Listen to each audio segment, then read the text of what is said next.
please stand for the Pledge of Allegiance?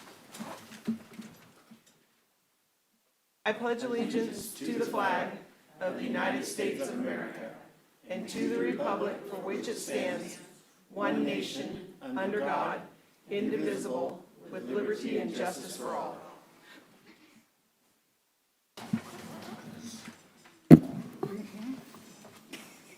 Thank you. Jeremy, you ready? Okay. Sorry, I should ask you before. Sandy, roll call. Councilmember Stacy Green. Present. Councilmember Kim Green. Here. Councilmember Bob Hall. Here. Councilmember Ken Palfini. Here. Mayor Susan Tavalero. Here. Thank you very much. Item number 3 is non-agenda public comment. So no action may be taken by the council on matters not on this agenda, but the council has the discretion to determine the appropriate disposition of the matter presented. 3 members of the council must agree to add the matter to a future agenda pursuant to open meeting laws. No discussion or action other than a referral should be taken by the council on any issue brought forth. So is there anybody here that would like to speak on something that's not on the agenda? That's on the. Okay. I think you better explain the consent agenda. No, not yet. Okay. Okay. Yep. Council member announcements. Ken? I don't have a lot to say. I was to a Collier Interpretive and Information Center meeting because I'm supposed to go there. We didn't have much to discuss. We didn't have a quorum. I also like to know that there's about 60-some people doing our senior lunch right now on average. So that's coming back. We're also doing bingo afterwards and exercise before. So it's been in conjunction with the Weed Community Center. That's it. That's it? I'm done. Kim? So I don't have anything, but I did get a message from the chamber wanting me to invite people to the Trunk or Treat, which is Saturday, the 30th, down on Main Street. If you would like to participate by buying candy and donating it to the chamber, that would help. I guess last year we went through like $800 worth of candy and we ran out and we brought our own candy. So they said they're buying like $1,000 worth and we have like 30 cars right now, from what I understand. So it should be successful. Is that it? Bob? Dentist. Nothing. Give out two. Stacy? Yes, ma'am. Just being that we attended, we being me and myself, I was eager and glad to meet with both principals of certain schools that are being addressed certain topics. And I appreciate that openness that we have to get that information, so I'm very proud of that. I want to let the community know that was good to have and attend some of those meetings together. Also, on the homeless committee, we had 2 presentations on the 6th. And it was eager to see, we have some presentation, I'm not going to go over the details, but they talked about the origins and the interest of what's happening in here, in our county. As you know, they're trying to build some locations that will effectively house people. And a couple of presentations, we're talking about the youth and the beginnings of what the youth did and where their beginnings come from, and it was very interesting. And as you know, the bottom line is the same thing for 2-3 years, it's finance. Where's the money come from to support these activities? And they're still looking for that. And as you know, you probably see on the news different projects with small housing and things that we have that can host them. It costs money. We have to look at, we don't have to look at that, but we must be aware of that because it has to be addressed some type of way that we will always continue to have homelessness. And when it starts in the youth, in the high schools and the elementary schools, they have certain parameters, as the teachers and instructors know, that they have to do certain things because of being youth, and there's privacy. So it was eager to know, and I'll probably forward the presentation to our city manager so you can take a look at that. But it was good content. So that was my content of the last few weeks. Okay. Thank you. I did a few things. I went to the Cal Cities Conference in Sacramento a couple weekends ago. They have lots of different breakout sessions. So I obviously went to a couple of them on cannabis. And it was very interesting when it was one of the cannabis meetings when everybody was done. lots of cities said, we have allowed cannabis grows in our cities, but the problem that we have is the illegal grows outside of the cities. And after that comment, there was about 10 of us gathered together with the same problems, saying, how do we get this fixed? There was lots of different things in that one. Last night, Stacy and I attended the League of Local Agency, the LOLA meeting, and that is a meeting that is all of the counties in Siskey County, the cities in Siskey County and the city councils. So we get to know what's going on in everybody's cities and what's, getting built, what's happening. Can I add to that? One thing, as you know, I was in creative arts for undergrad. We met a person from Reading, Suzanne, last name is different, I can say it.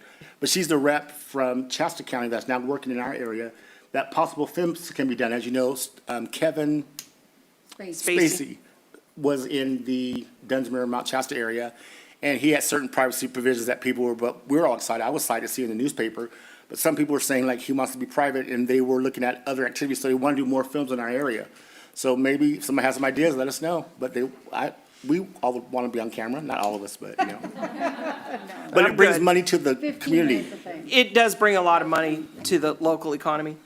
And I'm also on the local transportation committee, and we might be receiving money for a certain parking lot in our town that the city owns to get repaved. Hopefully that goes through in a timely manner. Is that the Suns? It might be the Suns, yep. So that was a good thing. Which really isn't the sun. No, it's a city parking lot. The city owns that one. Not the It Suns. is so identified. I know. Yes. And that's it for me.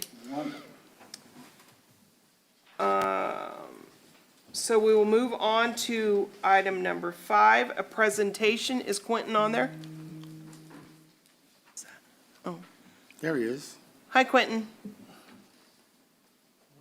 We can't hear him. Jeremy, Can you hear us? can you hear us? He said, yes, ma'am. Probably your mute button. Yeah, probably did every time. See, Sandy, try now. Now? Can you hear us now? We can't hear him. We still can't hear you. Hang on. No, it has nothing to do with it. Hang on. Jeremy's working on it. Clinton, it's your mute button. Doesn't say. It's the time. See, audio video over there is off. Yeah. I am not muted, we know that. I keep telling Jeremy you, said he knew I that. keep telling you are, sorry. Well, hang on, brother, let me try one more time. I told, tell him we should have stayed connected, we had it all working. Let's see. That's good.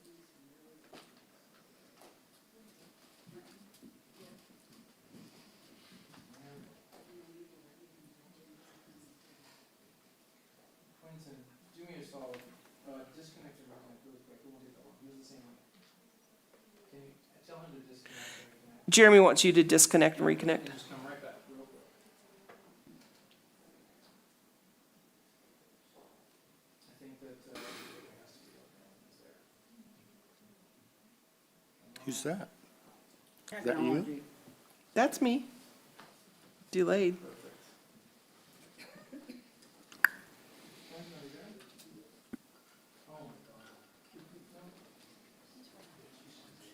Tell you I what, know. let's do it this way. Uh-oh, there's a connection. No, let's go ahead and do our outfit. Let's send this guy on to send the system. Quentin, say hello. Hello? Hello? Can you hear us? I can hear you. Oh, yay! Yay. Yay, Yay, got here we it. go. Technology. All right, You're out of time. now, Jeremy, could you assign me to host, please? Yeah, my bad, brother.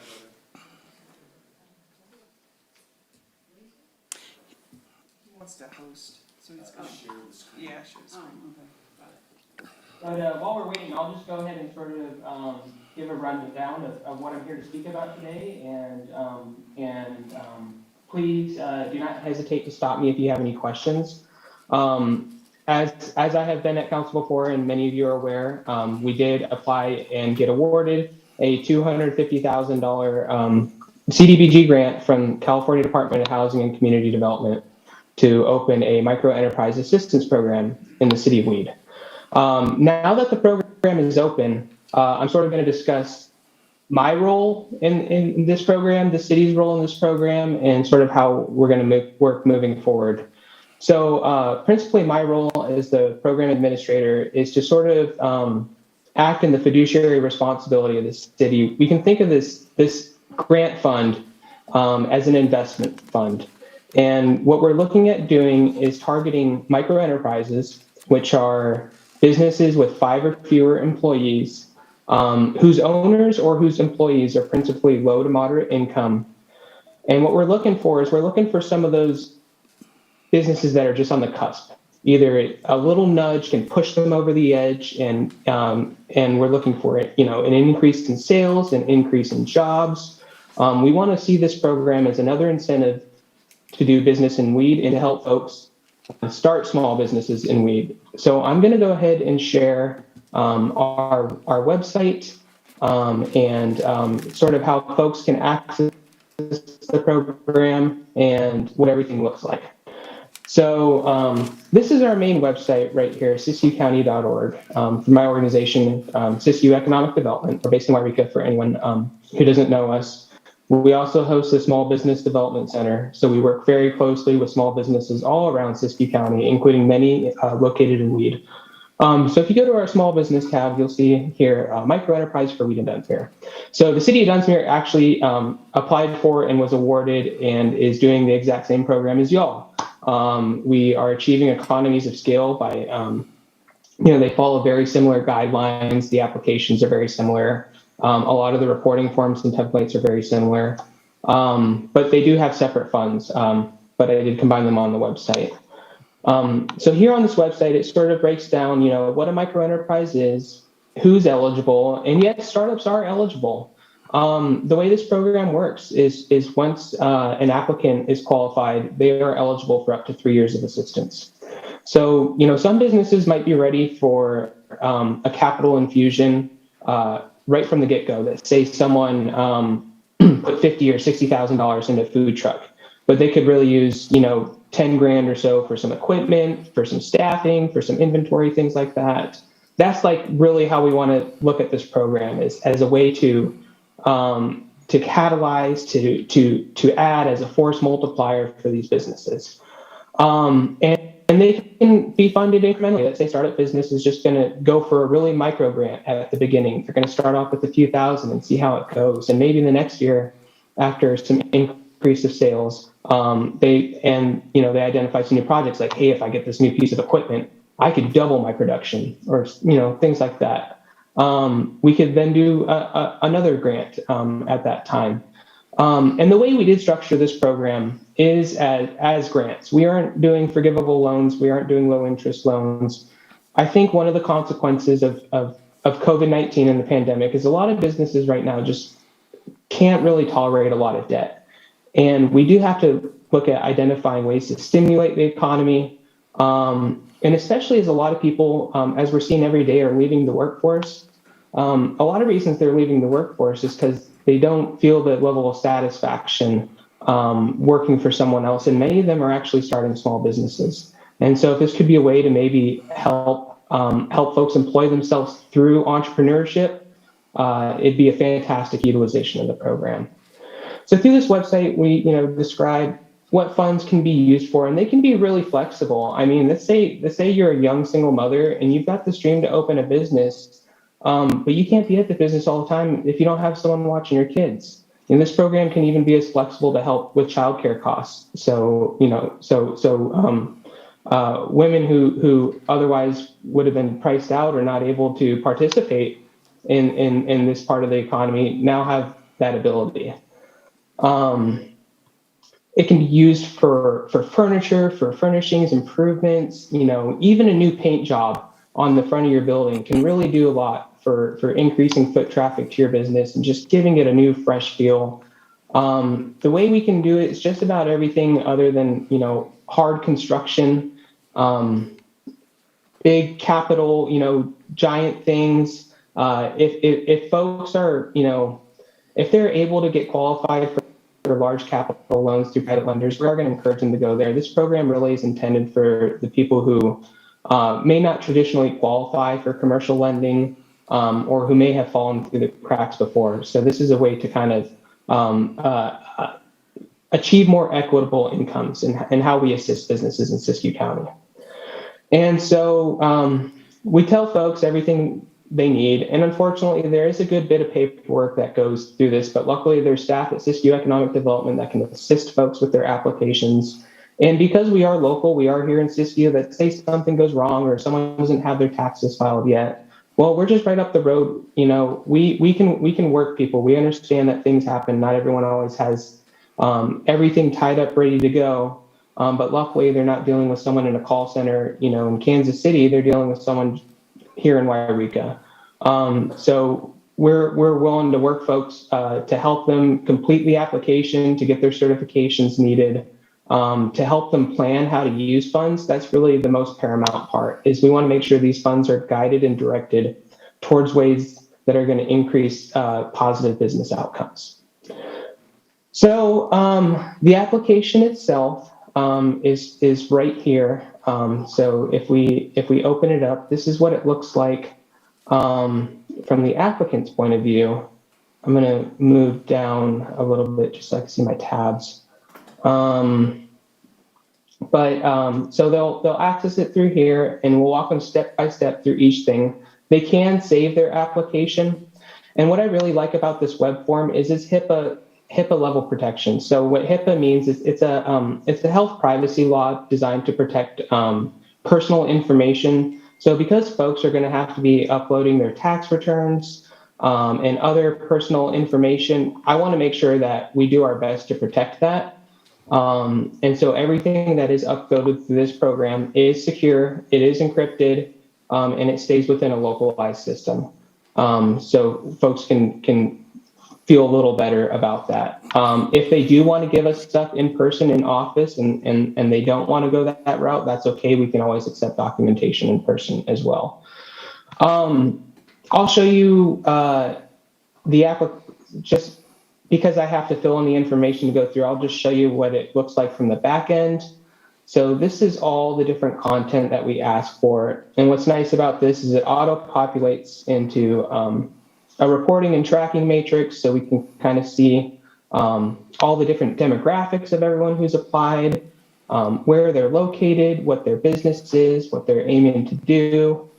So everything that folks need to be able to participate and be qualified in this program can be accessed through this web form. Also on this website are a couple different forms they'll have to be able to look at and download. We have frequently asked questions that are pretty extensive. They're quite a few long pages. So if your question isn't answered in this, you can always contact us at the office. Additionally, we have a statement of assurances that people can download, initial, and sign. This is basically a legal agreement that states everything they're going to use the grant funds for is an eligible use. If they do not use it for, if they did use it for ineligible uses, it would require payback. So everything from their W-9, we make it so this is a one-stop shop for everything. With that, do any of you have any questions about how the program works, any of the timelines, budget figures? I'm able to answer any questions. Quentin, I do. This is Stacy Green. How are you? Can you hear me? I'm fantastic. How are you, Councilman Green? Just, it was documented as far as says low to moderate income. There was no dollar amount there. Is there one that you can communicate now that people would know from just hearing the presentation what's low to moderate income?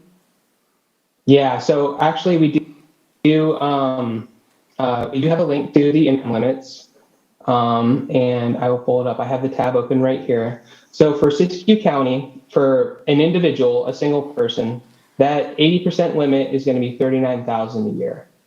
Let's say you're married and you have 2 kids, that number is going to bump up to 55,750. So you'll notice there's also extremely low. While we do monitor and report these metrics to the state of California for reporting purposes, as long as you're below that 80% limit, you're qualified. So we don't have like specific set asides for very low income or low income. It's just as long as you meet that low to moderate income nexus. And this can be met in 2 ways. If the owner is low to moderate income, or if 51% or more of their employees are low to moderate income. Now, is that the same as documented annual income? Would that be the same numbers? Yeah, so what we're going to be doing is we're going to be using what's called the AGI method, which means we look at folks' tax return, their most recent tax return. Okay. And once someone is income qualified, they are eligible for up to 3 years. So a common question I get, well, Quentin, what if I participate in this program and I do really good in this year and I get pushed over the income limit? Well, first of all, that's something I want to see. Second of all, no, you can still participate in the program because you have 3 years of eligibility. And if something changes during the year with their income, you can be notified or assist with the change, whatever that means to the application, right? Correct. Okay, thank you for that. That's all. I don't have any more questions. Anybody else? I have one. Quentin, if somebody goes online and fills out their application, any idea how long they expect for somebody to get back to them regarding that? Yeah, so I check these every day. Okay. I can tell you that the one thing that folks, because this is very similar to our existing COVID relief grant, it's also CDBG funded. I'd say 9 times out of 10, the thing that delays it is, and unfortunately this is a requirement that is passed down to us from the state, is that the business has to be registered on SAM.gov. SAM.gov is the System for Award Management, and it's the way federal government checks whether entities are debarred. And you can be debarred for numerous reasons, such as financial fraud, if you're behind on child care payments. So it's one of the ways to check to make sure that people are eligible to receive funding. So I oftentimes will look at their application and be able to I'll do a cursory review and just see if it's complete, if they have everything.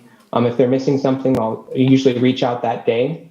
Underwriting the application generally takes a couple days because that's when we really dig into their finances and we want to determine what's their cash flow looking like. What kind of risk is associated based on that cash flow. We look at what's called a debt service coverage ratio, which sort of indicates how much risk is associated with a loan. So even though we are issuing grants and we aren't requiring repayment, we want to make sure that these projects and these businesses are feasible and that they would be able to continue to exist and function without CDBG funds. Couldn't I have a follow-up question? What if a donor wants to give a donation to a business? How is that handled? Is that same as just not expenses but income? Like a person wants to give a big check. Yeah. So if it's not like a family gift, and I would always encourage them to reach out to a CPA or a tax attorney on something like this. I can't issue legal advice, but generally, gifts over a certain amount will be treated as gross revenue.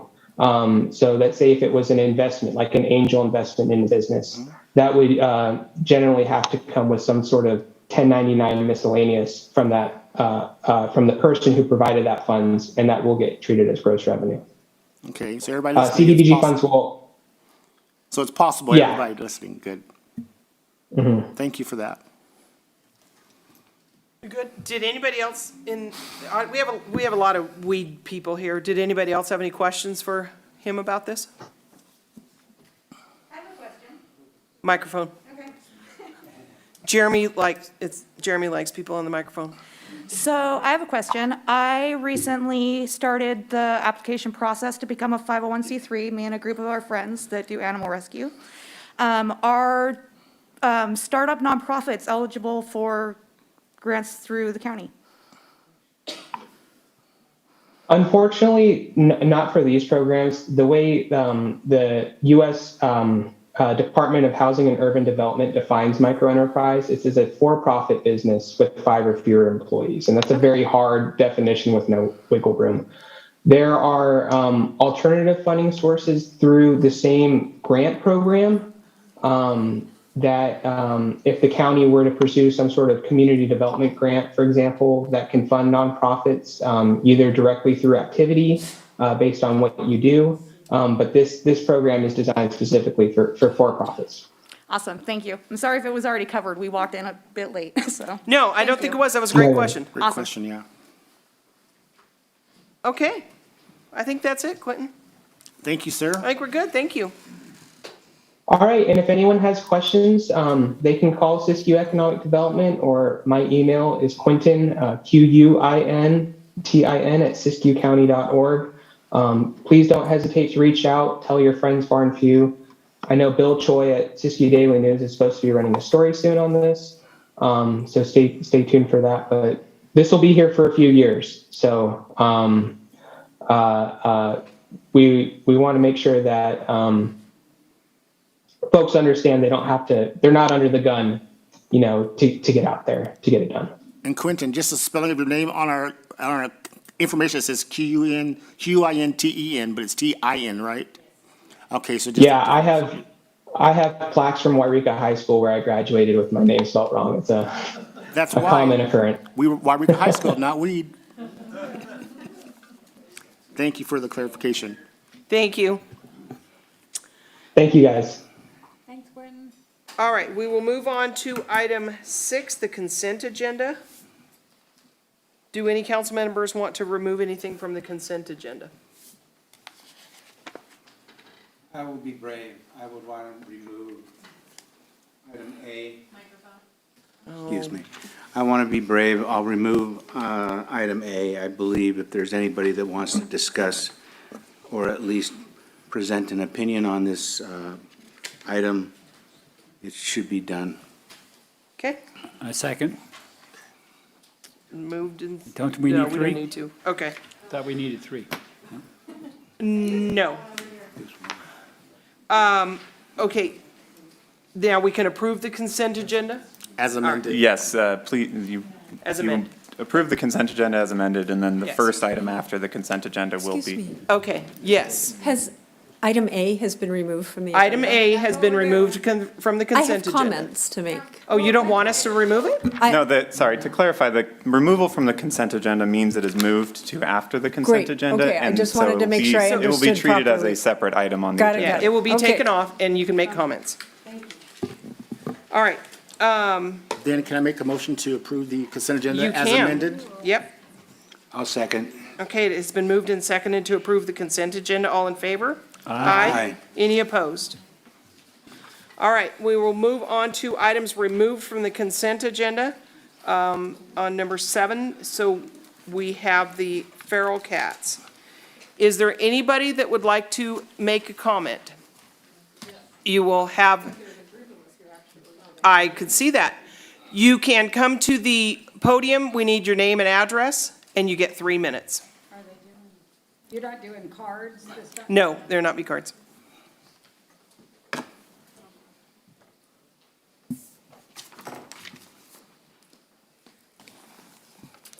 Good evening. My name is Patricia Carreras.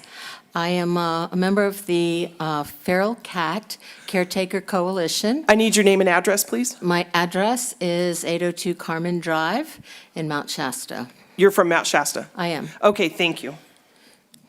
So first of all, I want to say good evening. I would also like to say that as members of the human race, our baseline is that of compassion and respect for life. And I believe that's part of the baseline here in this room, this community. The feral cats, there's been a lot of studies done on the feral cats. Feral cats, when they are taken care of, provide very little danger to a community. And in fact, they socialize into communities fairly quickly, the research has shown. When they have feeding stations, they are easy to take care of, to get medical care for, to trap, to get them spayed and neutered, to keep the population from growing. But they also have really larger roles they play in our society.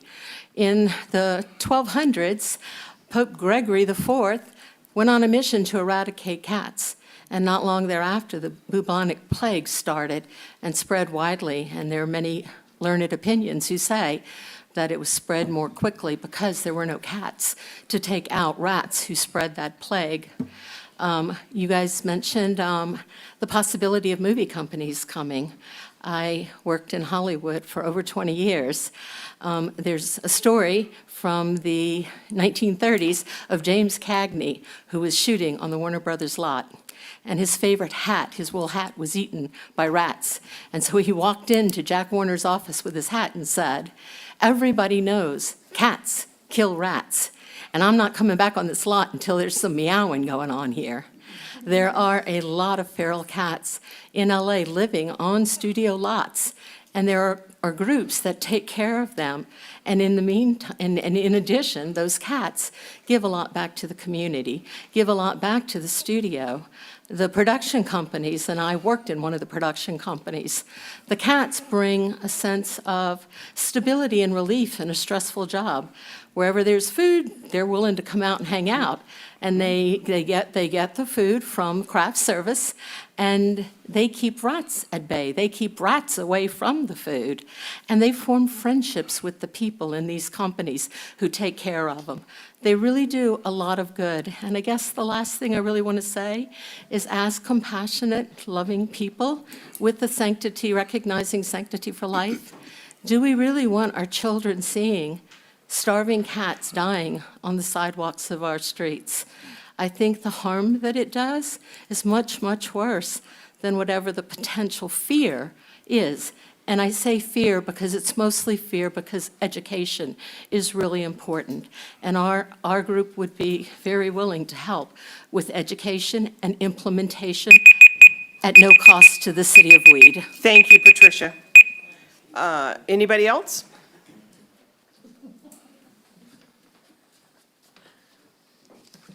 Hi, good evening, Honorable Mayor Tavalero and council members.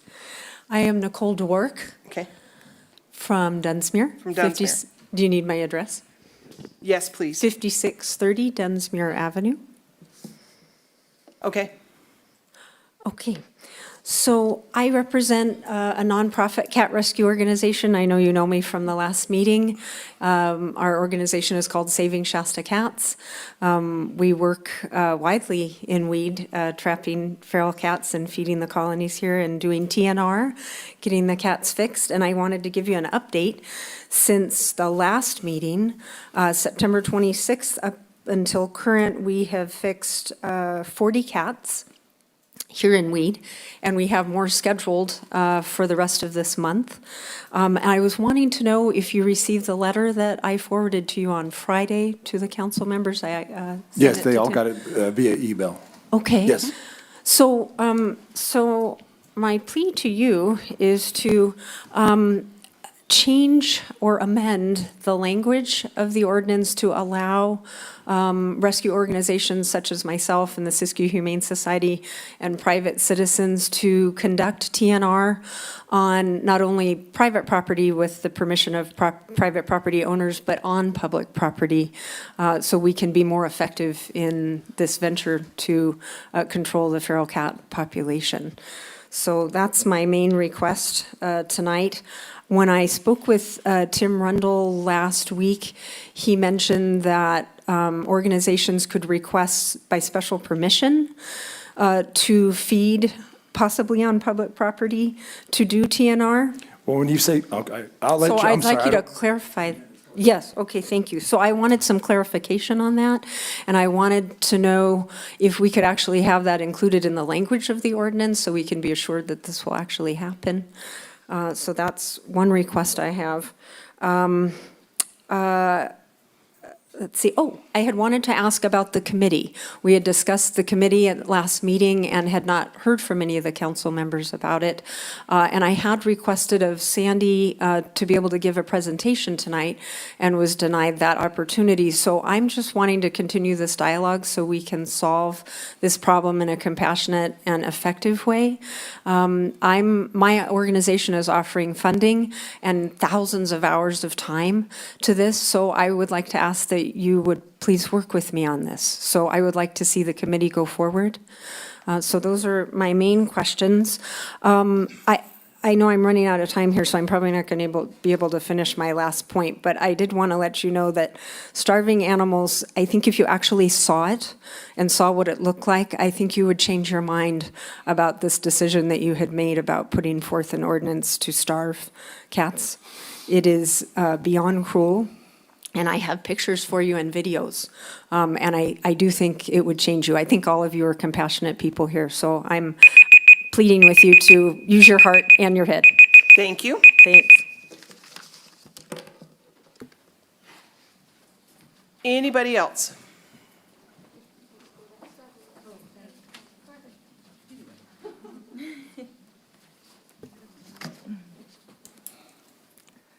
Hi. Hello, my name is Andrea Claussen, and my address is 800 Black Butte Road in Weed. I am a wildlife conservationist. I have a PhD in conservation biology and have 20 years, more than 20 years of experience as a wildlife biologist with a focus on protection of endangered and threatened bird species. I came to this area about 15 years ago as a lover of nature and a lover of wildlife. And I think many people who have come to this area from elsewhere and people who are from this area that have stayed really appreciate the spectacular natural environment that we're in and really get a lot out of wildlife viewing. I'm a deep down lifelong animal lover, and I'm here to speak for all of the wildlife that cats kill. Some colleagues of mine from the Smithsonian Institute and U.S. Fish and Wildlife Service did an extensive study of cat predation in the mainland U.S., looking at other wildlife that cats kill. And they found that feral cats kill between 1.5 and 3.7 billion birds each year in the U.S. They also kill between 6.9 and 20.7 billion small mammals. They also kill between 260 and 822 million reptiles and between 95 and 299 million amphibians. That equates to between 8.7 and 25.5 billion animals killed by feral cats in this country every year. One single feral cat, on average, kills between 10 and 510 kills per week, which means an average of 13,520 animals killed for one single cat in a year. That means that in its lifetime, an average life expectancy of 7 years, one feral cat in its lifetime kills 81,120 other animals. So as an animal lover, why would you support one single feral cat versus 81,120 other wildlife animals, birds, mammals, reptiles, amphibians, that all have a right to survive, that are wildlife, natural wildlife, and not non-native invasive species like feral cats? So I would urge you to please pass that ordinance as a first step. Thank you. Thank you.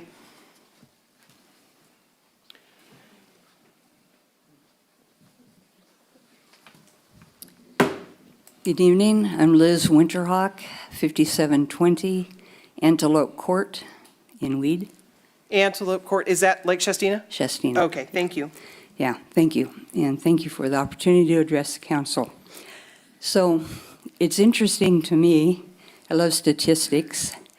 It's interesting to me that by simply buying a few cans of Friskies, we can bypass the whole recently reported difficulty almost entirely.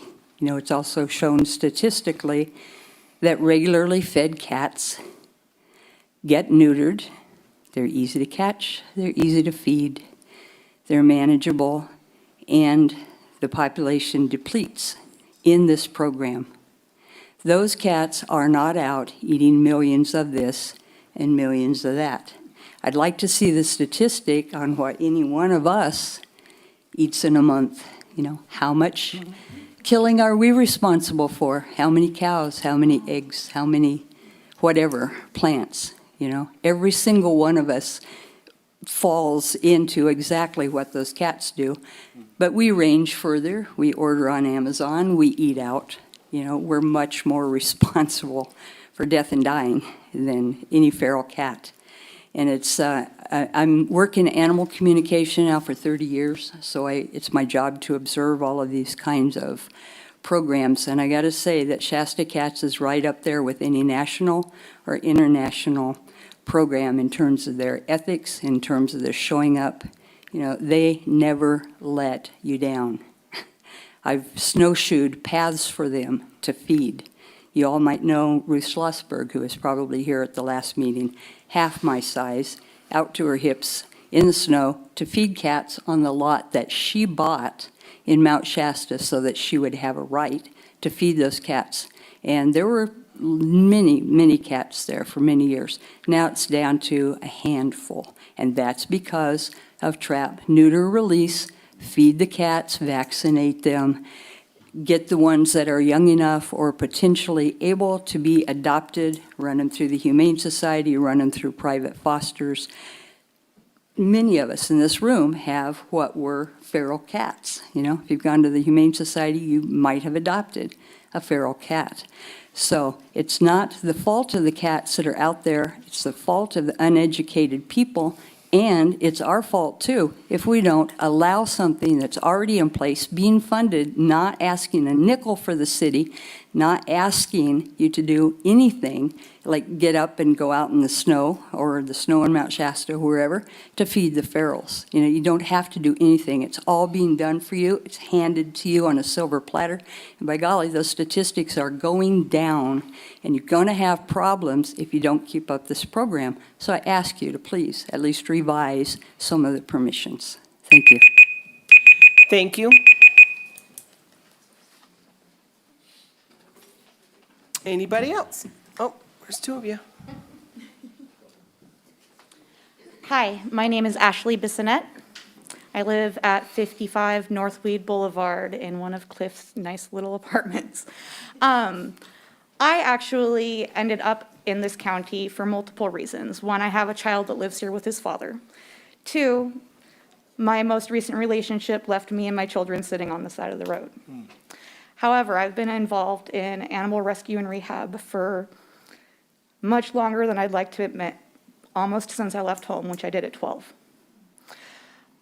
I have not seen an area as bad as Siskey County for ferals and strays since I was a street kid in the 90s.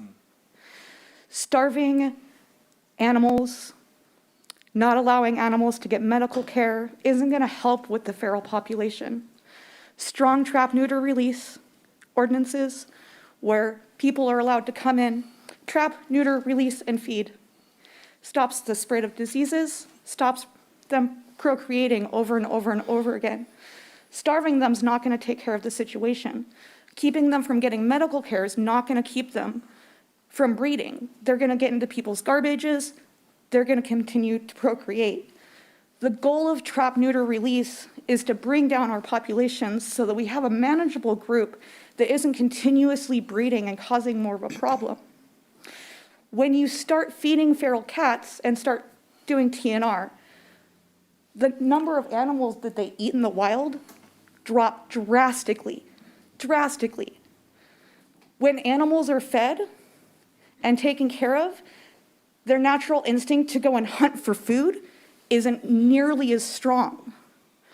And to deny animals that are already in our community basic access to food and healthcare, to me is akin to me refusing to bring my child on chemo to his next appointment at Stanford.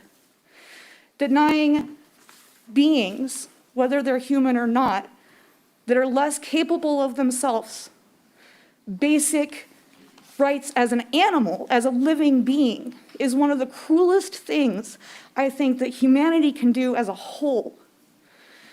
To me, I don't find that any different than walking by a starving kid on the street and not offering to buy him food. I have taken in, just me and my family, 33 animals this year. I came to this county with no animals almost exactly a year ago. I have a 97% success rate with animals that I take in, some of them near death. Saving Shasta cats over the last year has helped me tons and tons and tons.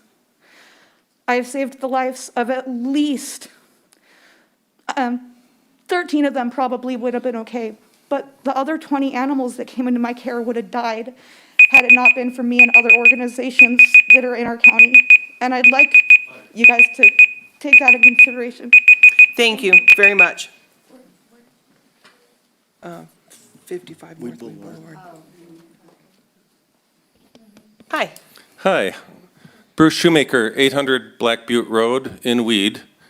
I would like to speak in favor of the ordinance that you're hopefully going to vote on tonight. It's overdue. My only criticism is it doesn't go far enough, but it's definitely a good step in the right direction. I've seen from living in the city, but on the outskirts, and witnessing feeding stations set up by Saving Shasta Cats or their allies, the negative effects that has. They do not, in the South Weed area, they not only attract cats, but they attract other wildlife. They've become like magnets for coyote feeding, and I personally think, the research I've done is trap, neuter, release. It's a nice concept, but it doesn't work. And what we actually need is to trap, euthanize, and dispose of feral cats. I know that sounds harsh, but it would be better and more humane for a lot of those feral cats. They get released back into a difficult situation where they don't have enough food to eat. Despite these feeding stations, they're still predating on wildlife. I see the dead birds in South Weed that have been attacked by cats right by the grocery outlet. They had a big feeding station behind the grocery outlet, behind the McDonald's, and and then the coyotes just come in and terrorize and kill these cats. It would be a lot better for them. I know it's a very emotional issue for a lot of people that care about cats. I understand that. I'm an animal lover myself, but it creates a lot of negatives. These feeding stations also attract rats and other skunks, other creatures that you don't necessarily want in or next to your yard.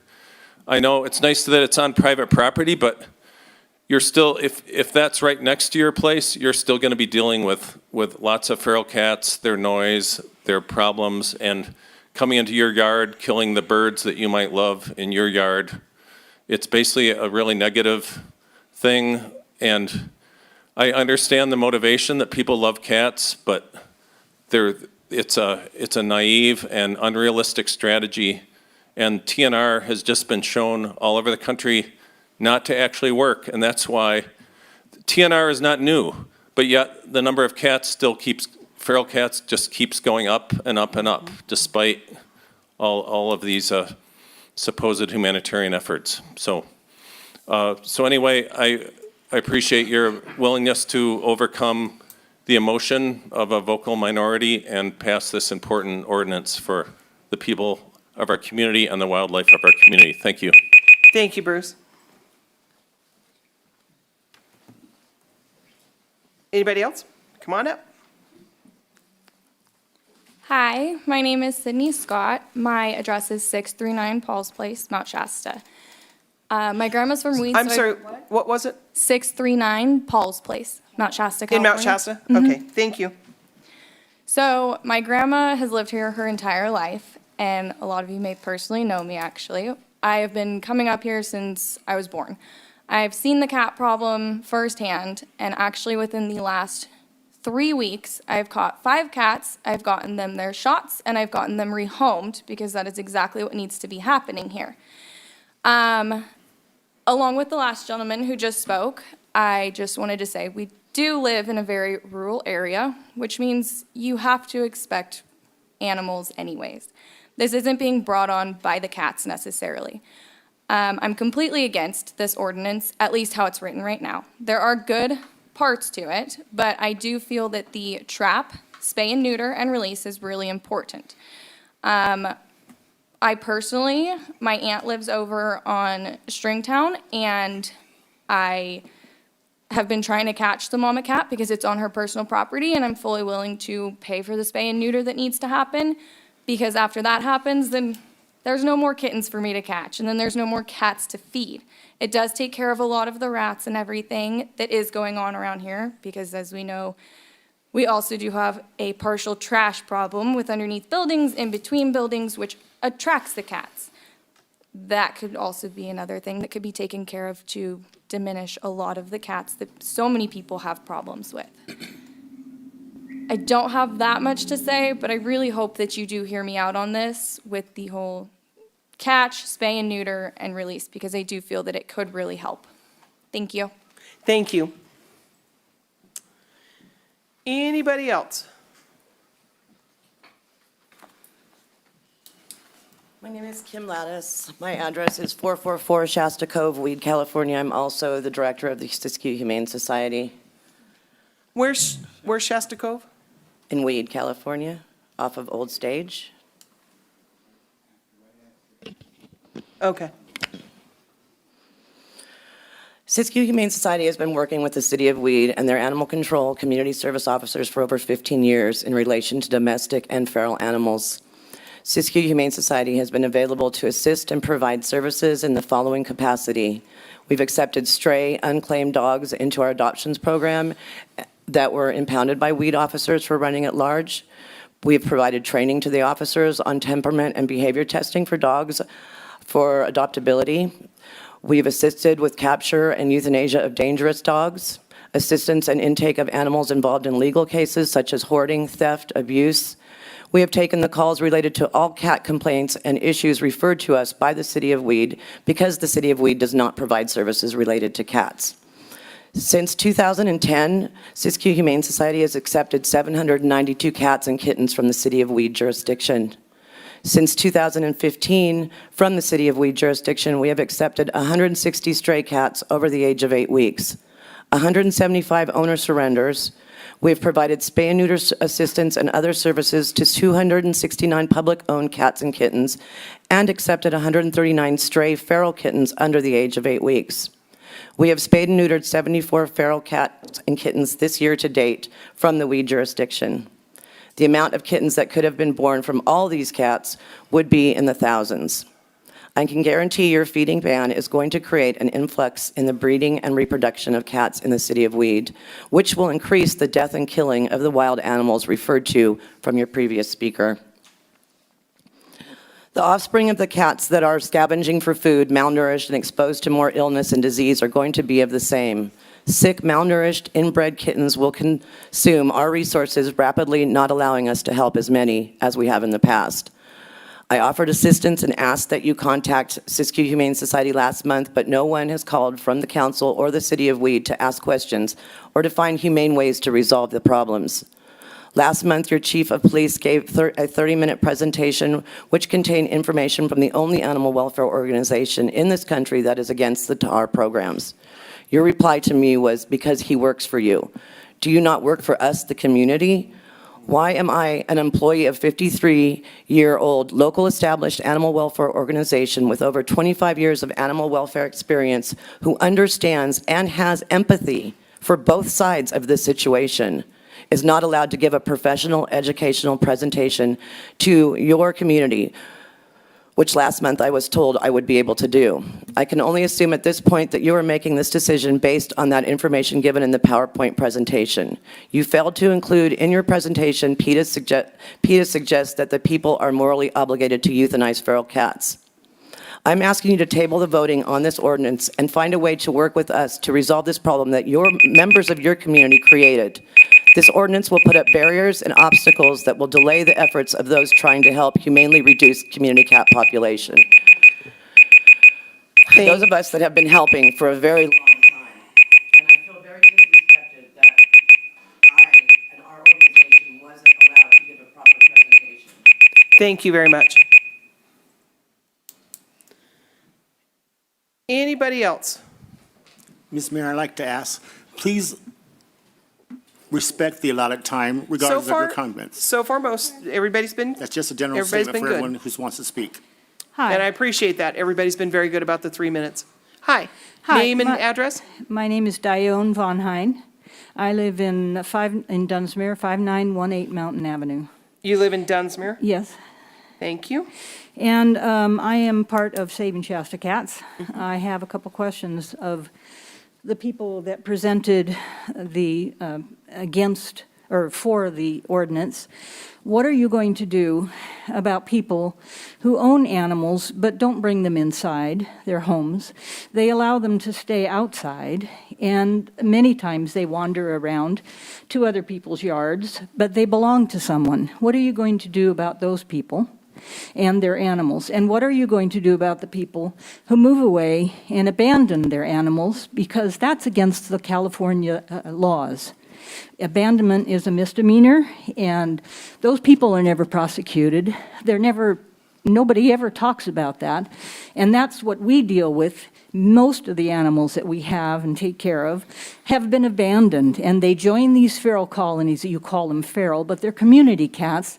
They join these colonies because they've been left to fend for themselves, and we are there trying to help ameliorate that whole problem. We take care of a lot of abandoned animals, and we find homes for many, many animals. I am one of the fosters. I'm fostering many animals right now, and we find homes for them. We get them spayed, neutered, as everyone has said. So what are you guys going to do about those people and that problem about people abandoning their animals? Because you're not going to get rid of that problem if you don't do anything about it, and it's going to continue. And if you kill the animals, like that gentleman said, it's only going to create what they call a vacuum effect. So you kill all these animals, more are going to come right back in, and it's going to be a never-ending problem. So I would like to know what you guys propose to do about those people that abandon, the people that own animals but don't bring them in their houses. They're outside cats all the time. They're going to wander around. Are they going to get caught? You're going to kill someone's personal pet? It's not right. It's cruel, it's inhumane, and I'm upset at people who even think that way. It's very, very disappointing to hear people say these awful things. So that's my thoughts. Thank you. Anybody else on this subject? Okay. Do we have any need to discuss? Do we need any clarification from what was received about the wording of the ordinance? That's up to, if the council feels that clarification is needed, then I'm available for questions, but if not. I would suggest, Ms. Mayor, that we do have clarification so it's clear what is being established or presented. May I say something? Yeah, of course. Okay. We can discuss. Yes, Right, but can I comment on the comments that were made? yes, public comment is closed. It's now council deliberation. Okay, thank you. So my initial piece that we make sure the wording is clear, because Right. discussion last month, this one, that's my only piece. So on 9.02020, feeding of feral cats, It says it shall be unlawful for any person within the city to intentionally provide food, water, or other forms of sustenance to a feral cat or feral cat colony on any street, sidewalk, park, or other public property, or on any private property except with consent of the property owner or a lawful tenant. And it has been mentioned a few different times by people that don't live in Weed that we want to kill all the cats. I know that there are people, the woman that lives at 55 North Weed Boulevard. Where are you? There you are. Do you guys have a feeding station there near your? We also have a cat house. And that is completely legal for you to do because it's on private property and you have the permission of the owner. Yeah, it says tenant. Right. And nobody is going to do anything about that, and I praise you for doing that. And I am thankful to Shasta Cats for putting in this effort. So there are places in this town where the cats are lawfully able to be fed. We are not saying let starving animals walk on the streets. I'm grateful for you, and when you get your own paperwork done, let me know. I, on a personal basis, donate every Giving Tuesday to saving animals. So I'm slightly offended that I feel like nobody read what it says, because originally it said you can't feed feral cats anywhere. But it's America, and if I want to feed 25 feral cats on my own property, I have the right to do that, and so do you and anybody else that lives in Weed. I'm curious about Liz talking about, that was from Shastina, that somebody bought a lot to legally feed the cats in Mount Shasta. So is Mount Shasta not allowing people to feed their cats on? I'm sorry, that was myself. Right, you can just stand there and say. I think that, as far as I know, there's no such ban in that area, but she wanted. There's not a ban. There's no. Okay, so, but she did it on her own private property. Well, yeah, And she's catching the feral cats? Because there were a lot of feral cats in that area. Yeah. And in that neighborhood.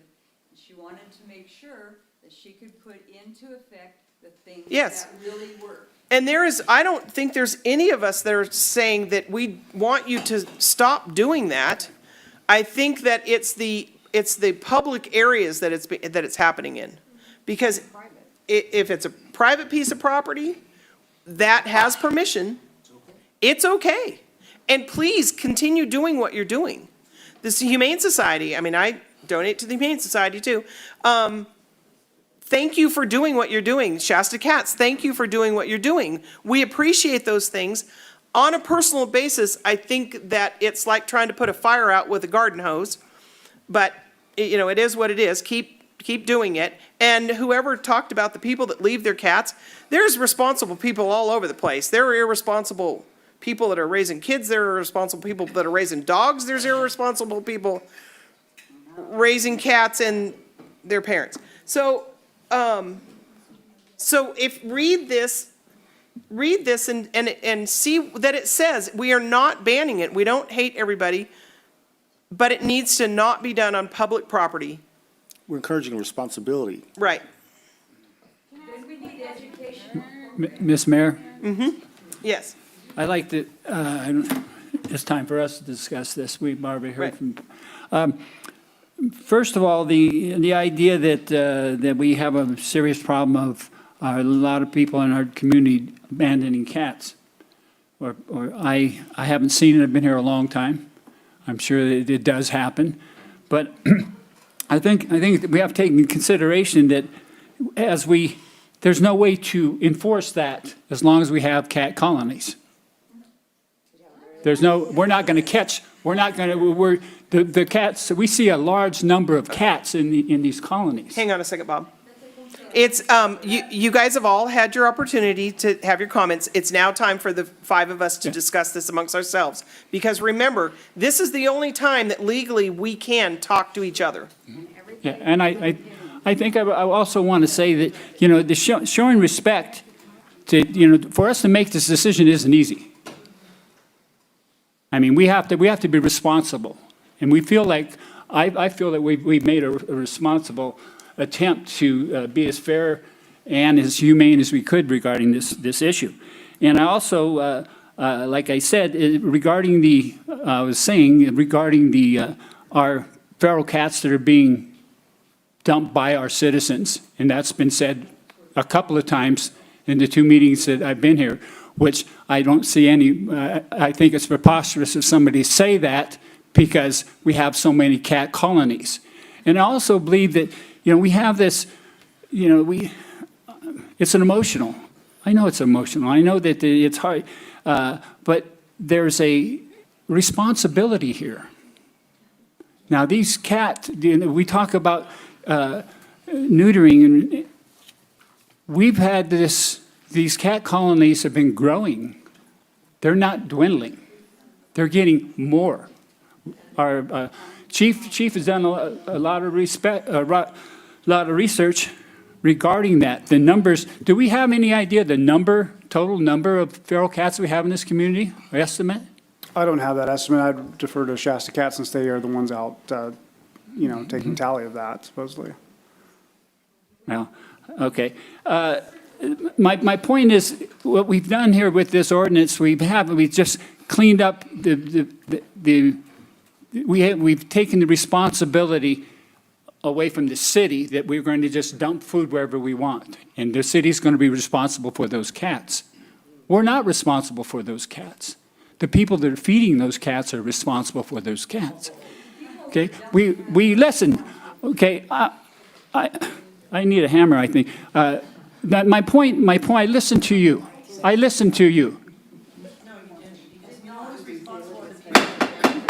Okay, my point is this. We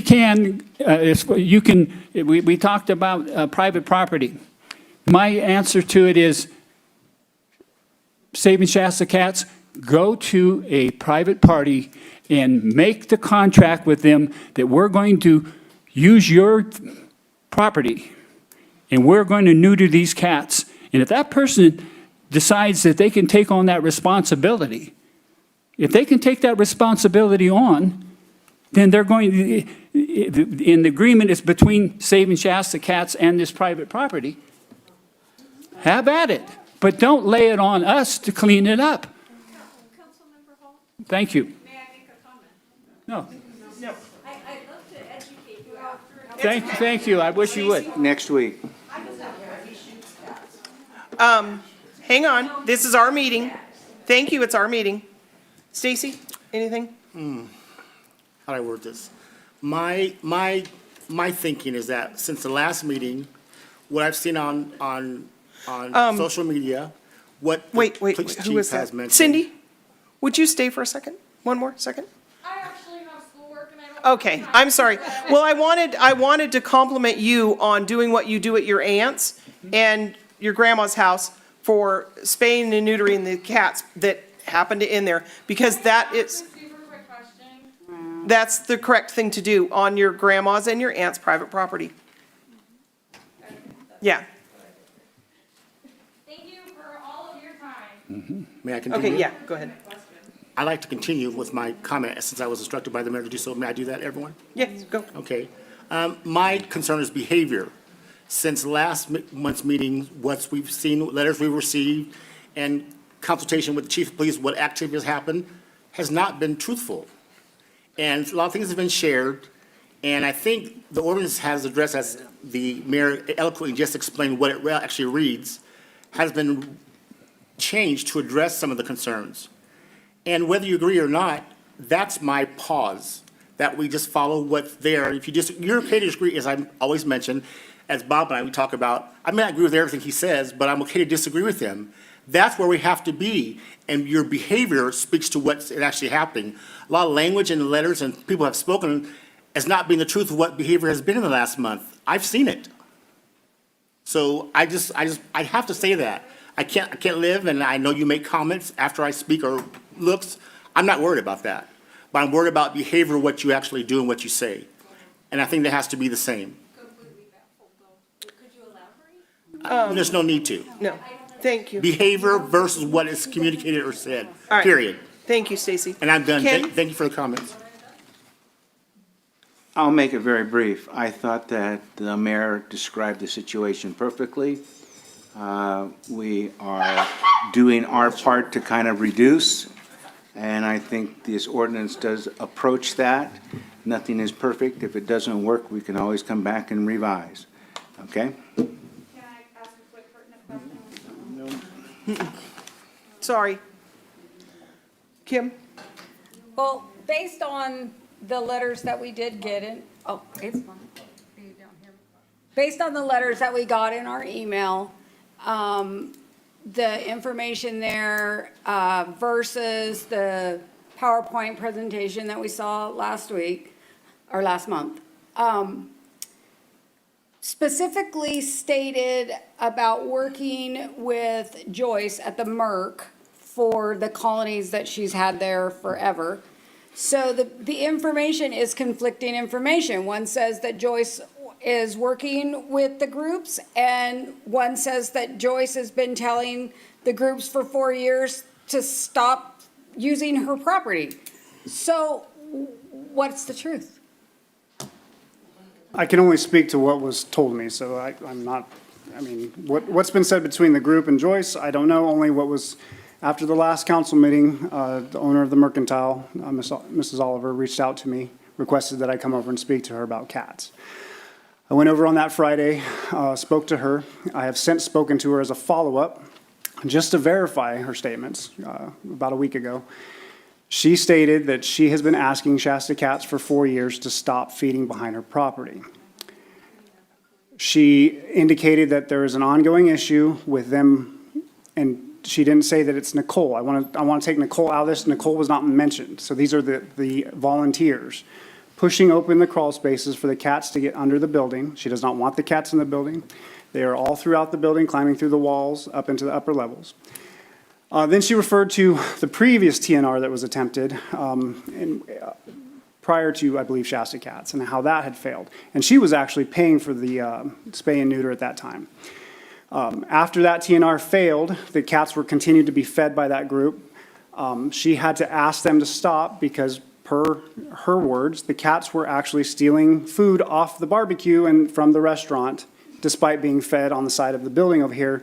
At that time, she asked them to move to the back where Shasta Cats were feeding as well. So I don't know that that group's even participating. That is not Shasta Cats, so that was a separate group. In speaking with her, she stated that she has raccoons that she believes was caused by the ongoing feeding of the cats and the crawl spaces being pushed open. After that meeting, the crawl space I know was closed. By that Monday, the crawl space was open this far, and by that Tuesday, the crawl space was open that far. So somebody is doing that. I don't know who, but it is believed to be associated with the Shasta Cats based on her statement that she spoke to somebody she described as a male. She didn't say the name. And they told one of her workers that if we don't push the crawl space open, the cats can't get in and out. So that was what was reiterated to me from Joyce on 2 occasions. Yes. Mayor, I would say that we're facing. Here's your microphone. I always forget. Jeremy gets upset. Mayor, I would like to say that there's probably not going to be a perfect solution to make all parties happy. We've come across these things before. I think this is a good attempt at doing the best we can with the knowledge we have.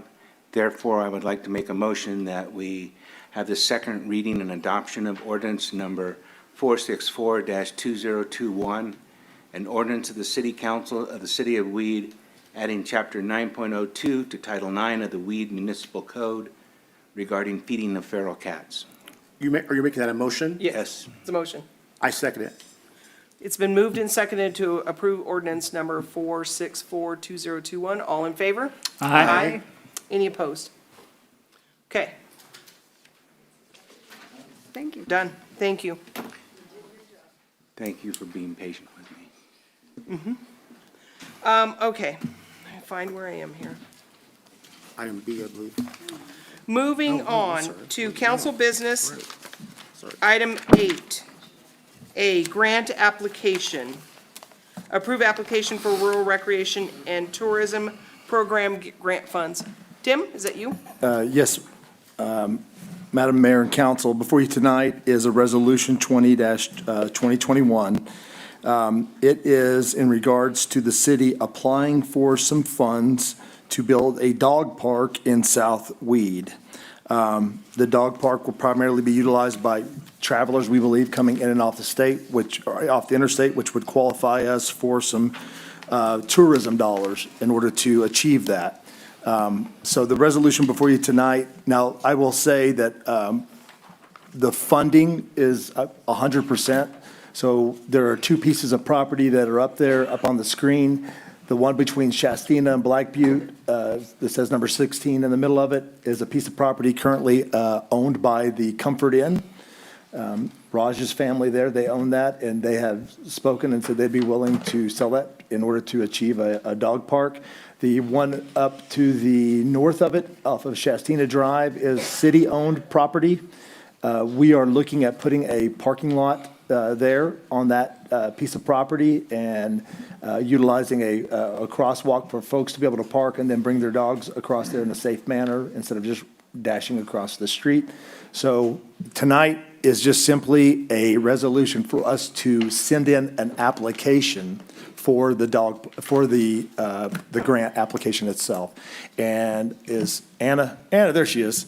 She's our grant writer for the proposal, and she would be willing to answer any questions if you have any in regards to the resolution tonight. I do have a question, Mr. Mayor. So the grant is for the property for the parking and the park, is that correct? Yes. Well, no, we already own the property for the parking. For maintenance or any? No, We to own pave it. To pave it, Yes. And also, I'd like to add that Anna has connections with the Conservation Corps, and we have gotten letters from them saying that they would send crews down here, hand crews, to clear the lots and get all the brush and everything off if we receive the grant, so, which would help keep our costs down. Which I can add to that. The grant is very competitive. It's not a guarantee that you would win the grant, right? It's a very competitive grant. You can ask for up to $3 million. The minimum is $200,000. And so the scope of the project that Tim is presenting is at least $200,000, which is why we're trying to go for the grant. The Conservation Corps piece of it actually makes it more competitive. You have to actually apply with the Conservation Corps in order to stay in that competitive realm. They can say, you know, this is not a project that we think we have any workability with, but they can also tell you that they do. And either way, you win because you get the points for attempting. And they've already accepted that they would take the project on if we were awarded the grant. So this is part of the compatibility of doing that grant. It does mean that the work that gets completed by the Conservation Corps is now not in that prevailing wage, right? It's contracted differently, so the cost goes down because you don't have to hire somebody directly at prevailing wage. So that's good.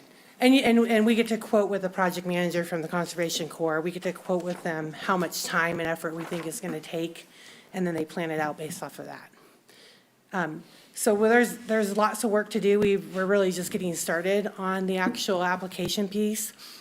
And hopefully Tim doesn't mind I say that part of it is to, another competitive part, 15 of the 100 points we can earn is based on community input. And so I plan on coming back to Weed on next Saturday. The 23rd. The 23rd. Yep. And doing an 11 o'clock and a 1 o'clock session, and just it's a listen to learn session.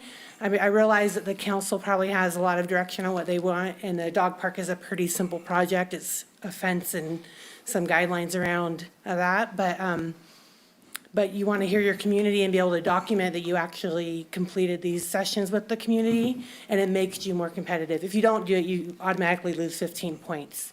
So we'll do that next Saturday, the 23rd, and then follow it up with a community survey, which can be shared whatever means Weed has to share community surveys. I can build it in like Google Docs and collect data and then represent it so that you get multiple facets of information coming in. And then we use that to write the grant to say, this is what we as a community want to see in this application. And it's just part of the whole competitiveness of it. We have a question. Yeah. As the grant writer selected for this, what is your thoughts right now at this point, based on the avenues you just explained to get approval? What are your thoughts right now? Well, I think, so the Rural Recreation and Tourism Grant is meant to provide tourism. To me, a dog park isn't a tourist attraction. I don't know that people are going to come to Weed for a dog park, but they're going to come to Weed because they have to travel through Weed anyways. And while they're here, something like that will get them to stop and stay longer. So because to me, and I've talked to Tim about this, the grant is, you're not asking for $3 million for a dog park. It'll probably be 300 to 400,000. You're on the lower scale of that ask. I would say that you're on the competitive end just because you may sneak into the funding because you're not asking for the big lump sum. Okay, I'm writing other grants for other communities. I live in Doris, actually, and I have a couple grants in that community in the millions, so. Well, so sneak quietly. So yeah, so we want to sneak into the, for instance, last year there was a similar grant that was awarded to the city of Tule Lake for a veterans park. They expanded a park, they added some benches and grass. We heard about that Yeah. last night. Thank you. Yeah, and they asked for like $423,000 and they were awarded it. And the way I looked at it was, well, they didn't ask for this huge, big event thing happening, so they got a park out of it, which is awesome. It's a really nice looking park. And they're about to do a ribbon cutting and everything in the next couple of days. But could they have asked for like a $3 million building or something, So I see a dog park as maybe being a little less competitive on the rural tourism piece of it, but you're not asking for a $3 million dog park either. Thank you for your interest and participation. We appreciate that No problem. support. I have a question. If we go forward with this, do we have the ability to modify the area? My big concern is that we have that piece of property on the north side. All I can see is another 15 semi-trucks parking on it, but. Now, we can take care of that. I know, but with signage maybe or something, but there's also natural parking. We have 2 motels or 3 motels around that same vicinity. Do we need the extra parking would be my concern. Well, and the reason why we did that, Councilmember Palfini, was because with the Comfort Inn, and by the way, they are a pet-friendly hotel. Some of the others are down there as well. If they have an event or something going on there and the parking is jammed up, because that's private property where they're at, that's why we were looking. And I think we can get that designed, the parking lot designed to where tractor trailers won't even be able to come onto the property. So there's ways of doing that. And I understand your point because we have a lot of illegal parking down there, but we can design that to curb that immediately. Okay, all right. Also, as far as writing the grant for what the state is looking for a budget that's a predictive budget of what it's going to cost to develop it. And you don't get lump sum money if you're awarded it, right? It's not, here's a check for $400,000, now go produce it. It's here, you produce a part of it and then it's kind of a reimbursement type of system. The way that I picture it for the other grants I'm writing to is that the state would pay it based off of the invoice I have from the construction company, not me paying it and then being reimbursed. But when I say that, so if you had a budget of $400,000 or whatever it ends up being, we have to do all the quotes and pieces of that still. But when you have that final budget, it doesn't mean that you're locked into that this bench will be right here on this piece of property or whatever. There's more flexibility there. They don't ask you for the granular details. They're asking for the broader details that you can then work around. So that could change. I mean, you could start with a plan and then it'd be a little bit modified a little bit from there, as long as you stay in budget. Ms. Mayor? Yes. Question. Now, the funding of this is just to build it, to build Right, it. As yeah. far as maintaining it, Yeah, so Yeah. there's a 30-year agreement that the city of Weed, as the applicant, would guarantee the maintenance of it for 30 years. And luckily, a dog park is pretty low maintenance, really. What, Oh, we gotta put grass in. Yeah. is it low maintenance? Never had one. Okay. Okay, are you, well, what's your, I have.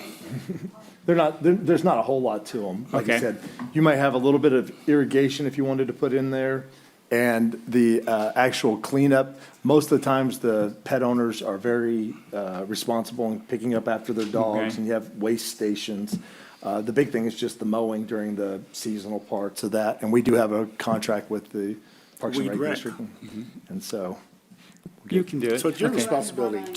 So yeah, right. luckily, Thank it's a you. low-maintenance project, if Yeah. you Okay. Yeah, ask me.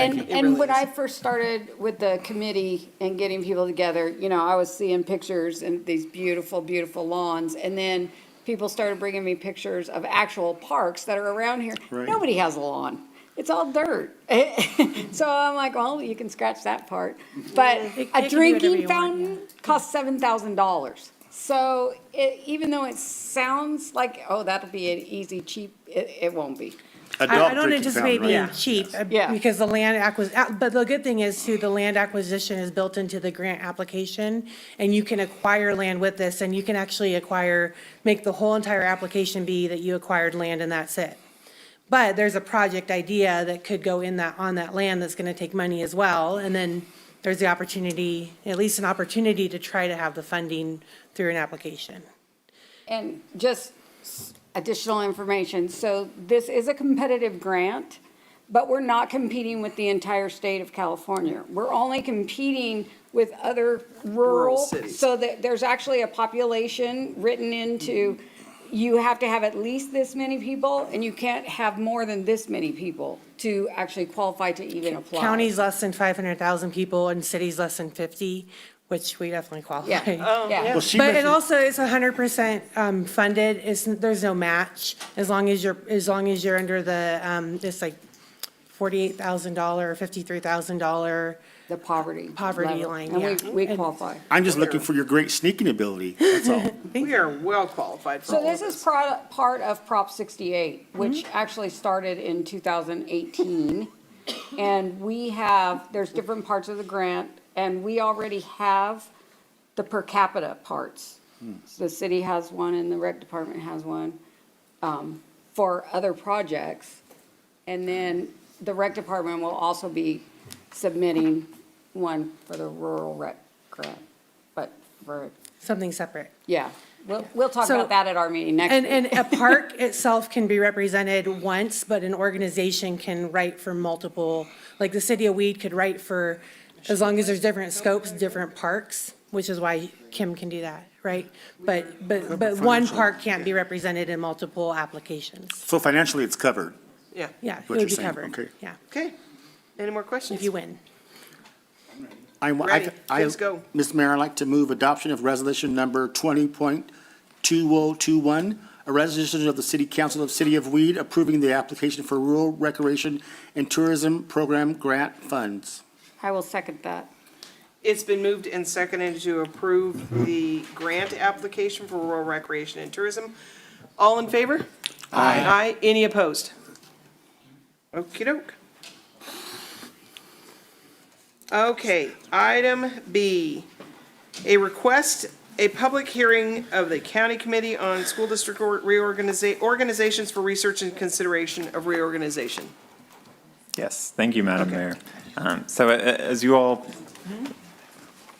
Oh, yeah. I told you you couldn't leave. do you want to take a moment, Councilmember Green, or? No, that's fine. Just Okay. keep going. Do a second. Okay, as you all likely remember, a few months ago, we had an initial conversation about potentially adopting a resolution to do this same thing. So I will be brief in my comments. I think there are folks in the audience that will provide public comment that can speak a little more eloquently about this entire process, but I will summarize. In short, the City of Weed, the Weed City Council has received several requests from residents, parents, and students from Weed Union High School to initiate a reorganization of the Siskey Union High School District, so Weed Union High School and the territory it serves are instead included in the Weed Union Elementary School District. Education Code Section 35721, subsection C, allows 3 ways for this process to begin, basically. In any of those 3 options, either the city or members of the public can require what's called the County Committee on School District Organization to consider a request for organization or unification of school districts.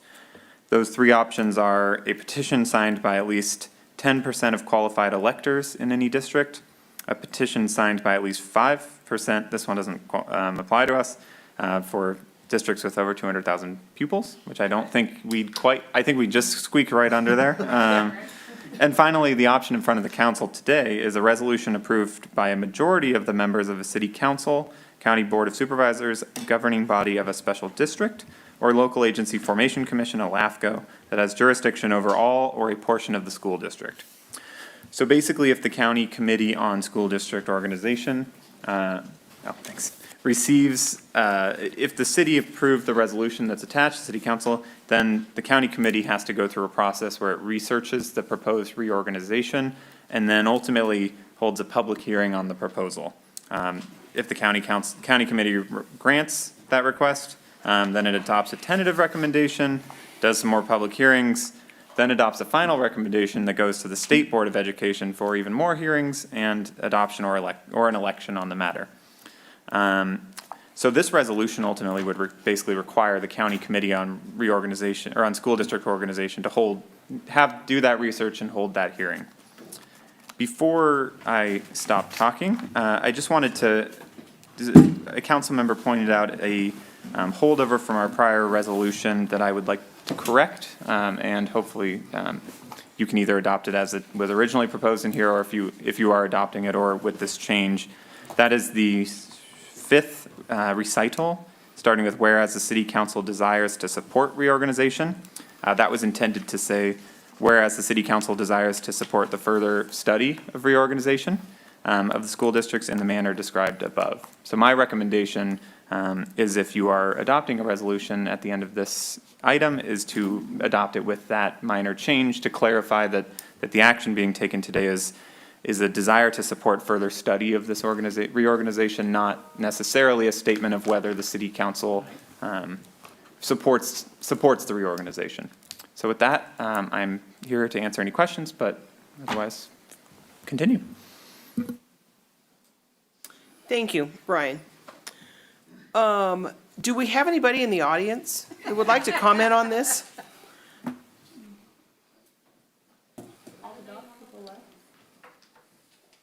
Kevin, thank you. And by the way, thank you for closing the door when you did it a minute ago. It looked like you were dying for somebody to speak, so I figured I'll get up and talk. Great. You guys, your heads have blown up. Well, good evening. My name's Kevin Charter. I'm at 3835 Columbine Road, and I appreciate the time to advocate on behalf of many parents and students at Weed High School. As time marches on through the decades, things change. Those that can adapt to changes thrive, and those that are unwilling to change sometimes die out. The model of having Weed, Happy Camp, McLeod, and Mount Shasta students all in the same school district is one of the old models that, in my opinion, needs to be determined if a change is warranted. Although we are all small communities in the south part of the county, there are unique differences to the wants and needs of parents and the education of their children and the needs of the students. The current school board is comprised of 3 Mount Shasta members who are present here tonight, 2 Weed members, 1 from Happy Camp, and 1 member representing McLeod. This idea of reunification is not new to Siskey County, as Kermit Walters informed us during his informational meeting he conducted for us all and explained the process. And the communities of Happy Camp, McLeod, and Mount Shasta can make their own decisions on unifying their community schools if they choose to do so. We are excited about the opportunity to have a school board that is comprised of Weed residents looking after the unique needs of Weed students and staff of its schools.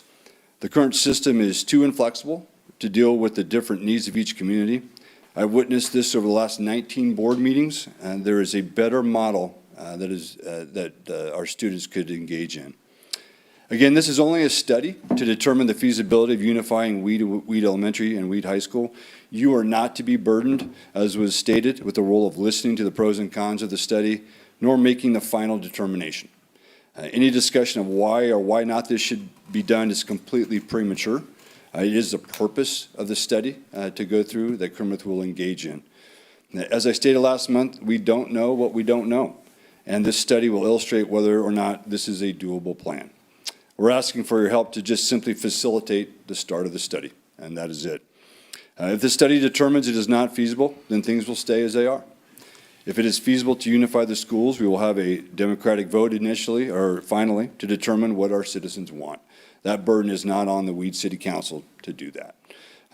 There is no harm in researching and asking questions to make informed decisions. I think we can all agree on that. We appreciate your support of Weed parents and Weed students to help provide an opportunity for a Weed Unified School District for us all. Thanks so much. Thank you, Kevin. Anybody else?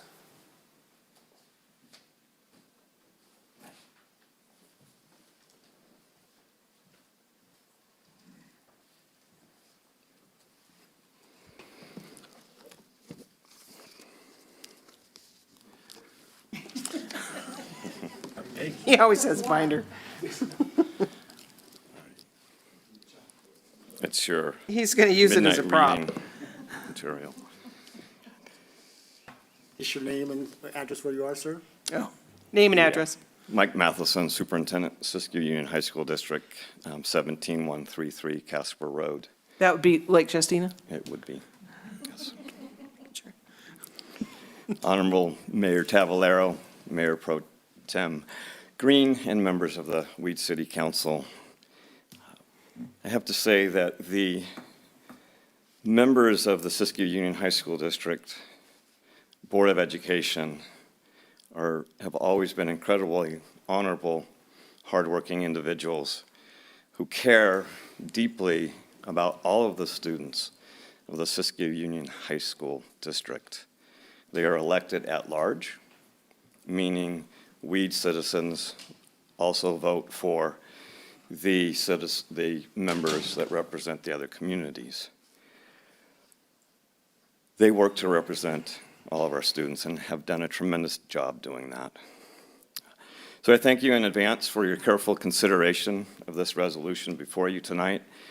I'm here to support and protect the integrity and future of the educational system for the students and families of Weed. From what I have learned about the district reorganization process, and based on my 30 years experience as an educator, I can assure you that the passing of this resolution is not in the best interest of our students' educational process and future.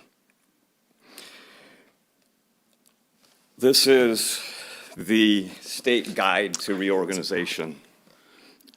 I won't give it to you for your reading assignment tonight, but I have a summary of the process that your council outlined. But I want you to pay attention to me instead of look at that. So I sat with Kermit Walters today, and he was sitting in front of one of many binders that represents the the Scott Valley Unified School District study that was done and process that took place. This is not a process that we need to be engaging in at this time. This is a highly complicated process, one that has the potential to be divisive and disrupt what we should be doing right now, and that's being focused on re-engaging our students and re-engaging our families. Because at this point, we do not know the breadth or depth of the concerns that are before us, please do not pass this resolution and set in motion this process.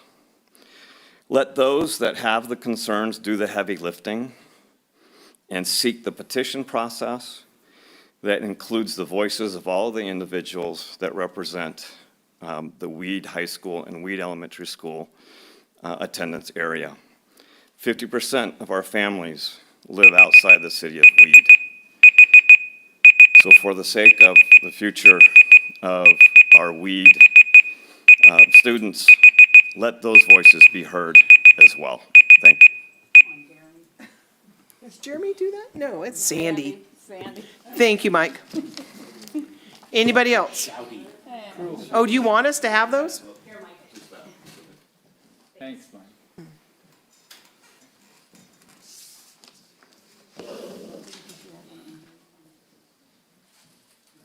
Yes, she does. That is why. Anybody else? Are you standing up to speak? Or stretch? Name and address? John Ray, Mm-hmm. 6725 Hogan Drive. That would be Lake Shastina? That would be. Thank you. I would like to talk to you about feral cats. You are not right.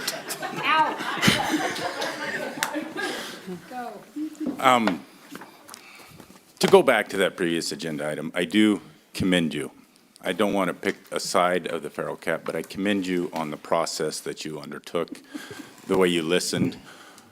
Mayor Cavallaro, I really and greatly appreciate the way you distinctly appreciate and dissect the comments that you're hearing from to hear the address.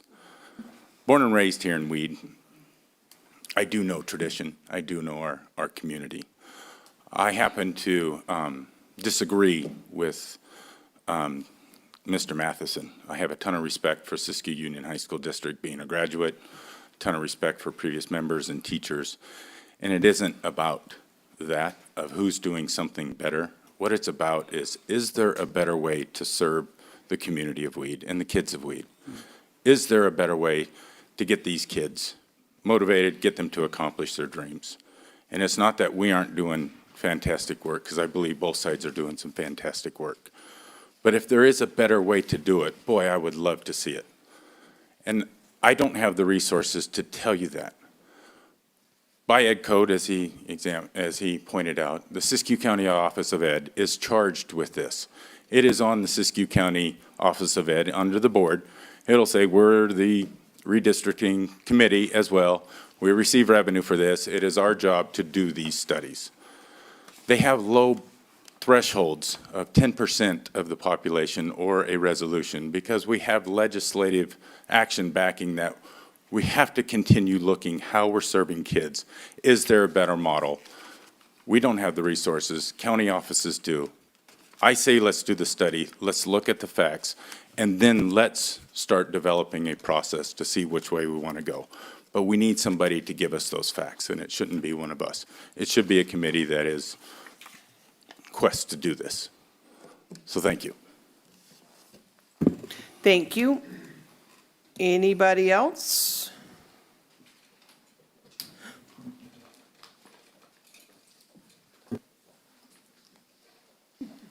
Good evening. My name's Jill Porterfield, 5832 Black Bear Road, Lake Shastina. That's Lake Shastina? It is Lake Shastina.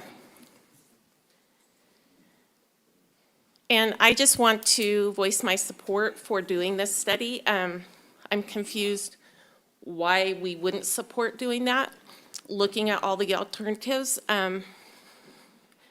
My experience with the Siskiyou School District, the Union High School District, is they lack responsiveness. I think they're serving too large of a district to be responsive to our community and our kids. And I just feel having it more localized and focused on the kids in our community and the constituency here could be a benefit, would be a benefit.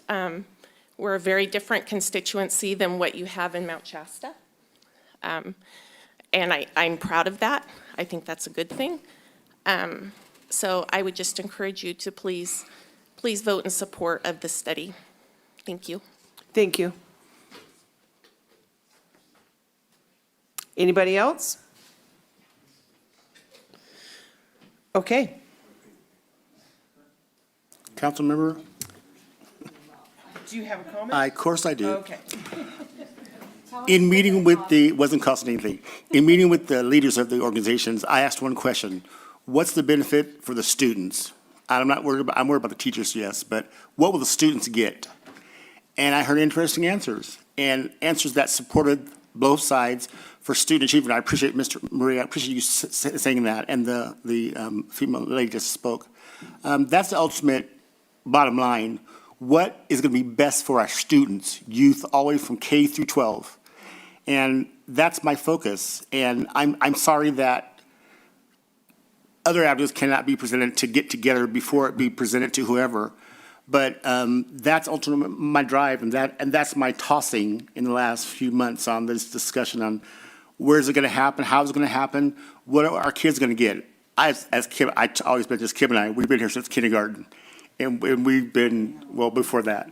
But we went through both school systems, and you can call us successful or not, or helpful or acknowledgeable to the community.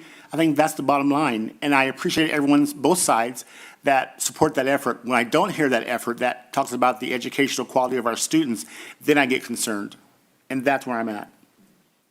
That's all. Mr. Hall? Ms. Mayor, I do have a comment, I believe. My biggest concern is the education of the kids, of course, but it's really about community participation. That's what's going to heal our community, community participation.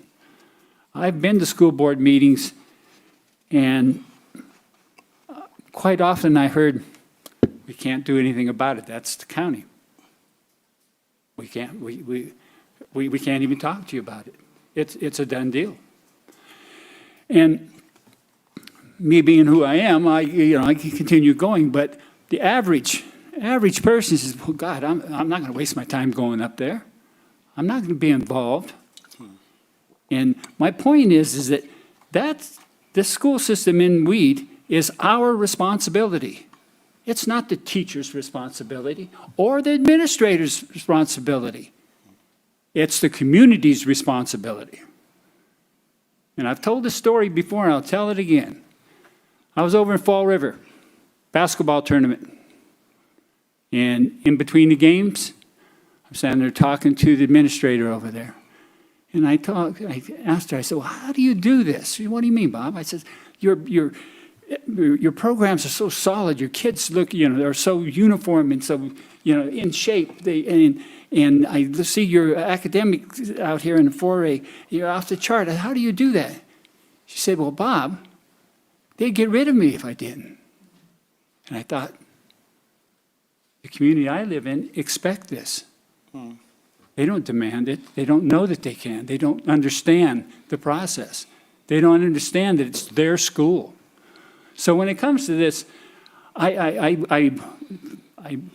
really feel that we don't have enough information to even, dip our toe into it. I want more information and to make a sound decision. And I personally think that we should continue with the study, or at least initiate the study so we have something to make a decision on. And here again, I go back to community participation. I still have a dream that we're going to come together. I still have a dream that we're going to learn how to work together.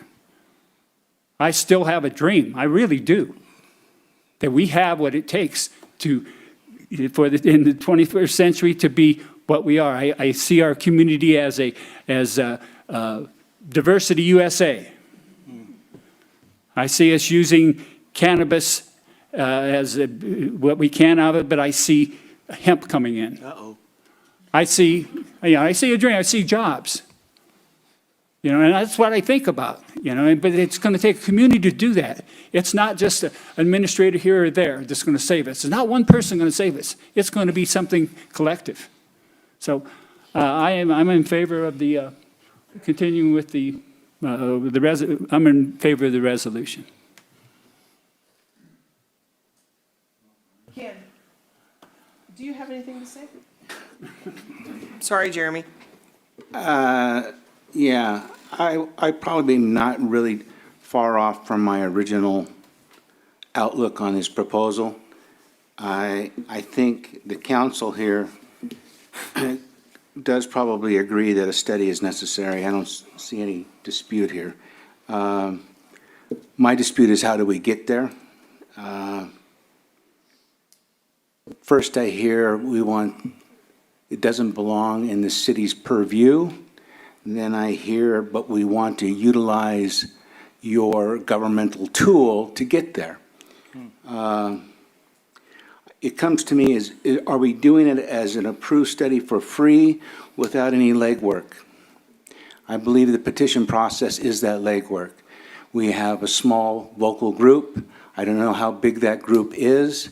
I see the group is slightly bigger than it was the time before, but truthfully, we had more comment on cats than we did on our students and on our kids. That kind of disappoints me, really, and that hurts me more than actually anything here. It also got some divisiveness about we need to break off. Yeah, it's possible we do. Times are changing, we need to grow. But you also have to remember there's 4 neighborhoods involved. I know a lot of us grew up in a neighborhood where McLeod, Mount Shasta, Dunsmuir, Weed, Edna, Fort Jones. Am I missing anybody? Happy Camp were all in one school district. Wairika, I think was, I don't know, I don't go back that far. I do. But indeed, times do change. Is it necessary now? Maybe, maybe not. But again, I would say it needs legwork. The public that's involved, the citizens of Weed, the citizens of Shastina, the people that send their kids to our schools, their parents need to be involved. They need to know what's going on. The teachers need to know what's going on.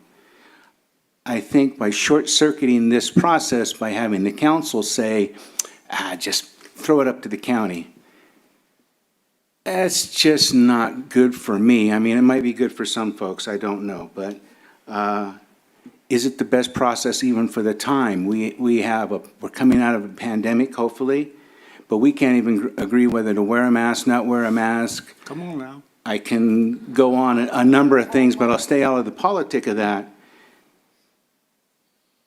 Second of all, I don't know who writes this petition. If there is a petition that gathers votes, who writes the petition? Do we know? Is it the County. I presume the folks gathering the signatures on the petition would prepare the petition and So then we have have somebody two sign opposing that. groups, so they would have Somebody to in the get- audience has a better Oh, answer than okay. I do. Mike, He's thank the you. one with the binder.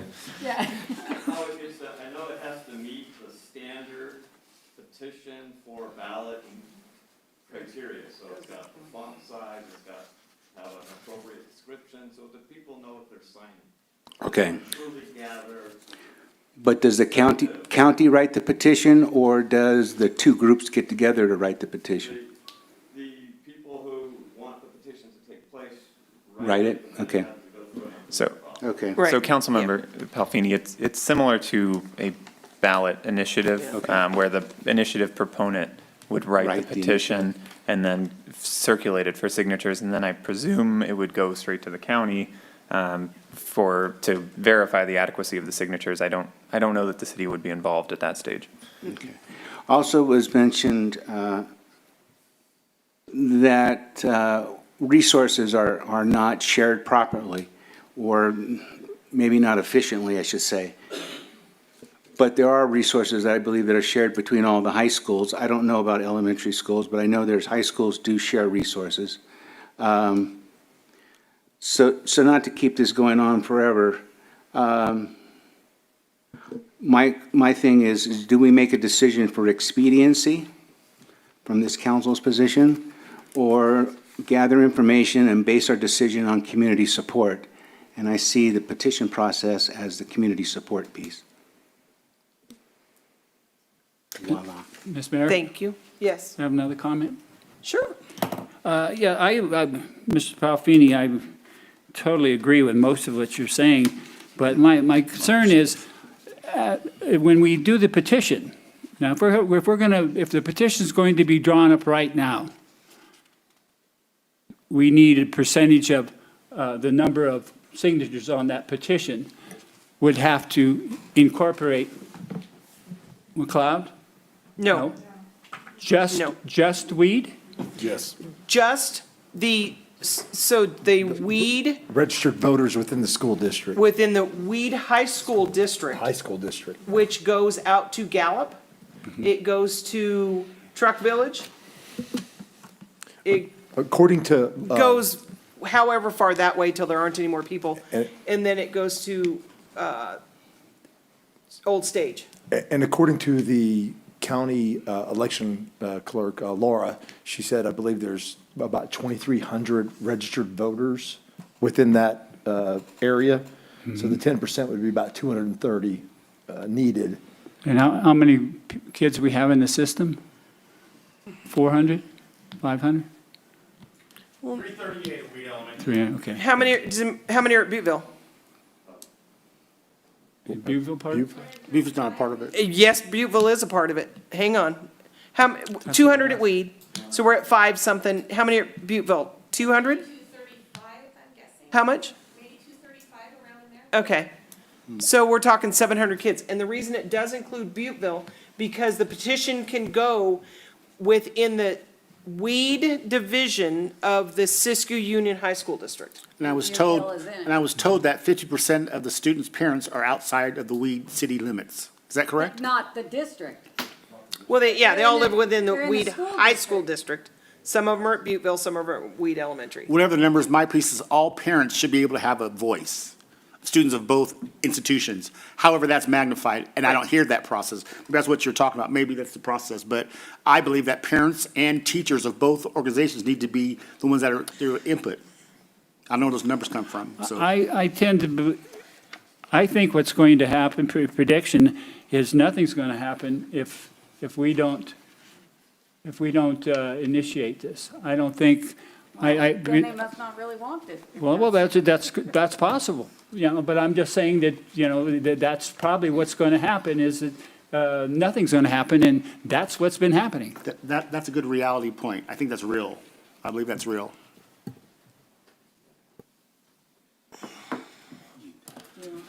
Well, I want to hope to disagree with that.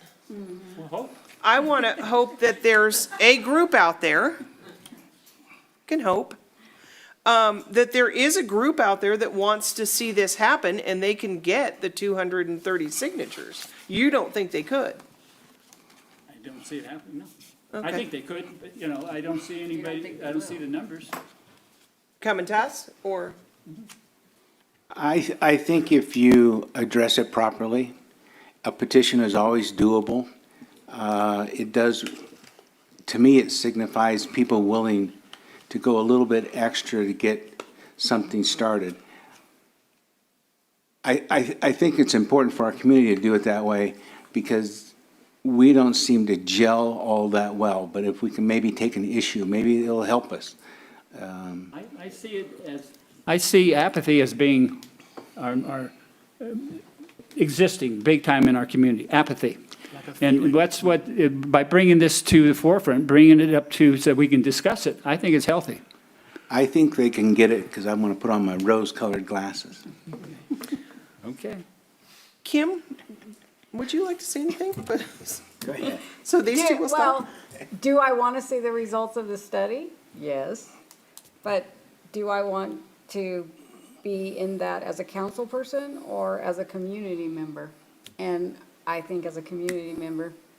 So, as a council person, I'm not for us voting on this resolution to start the process.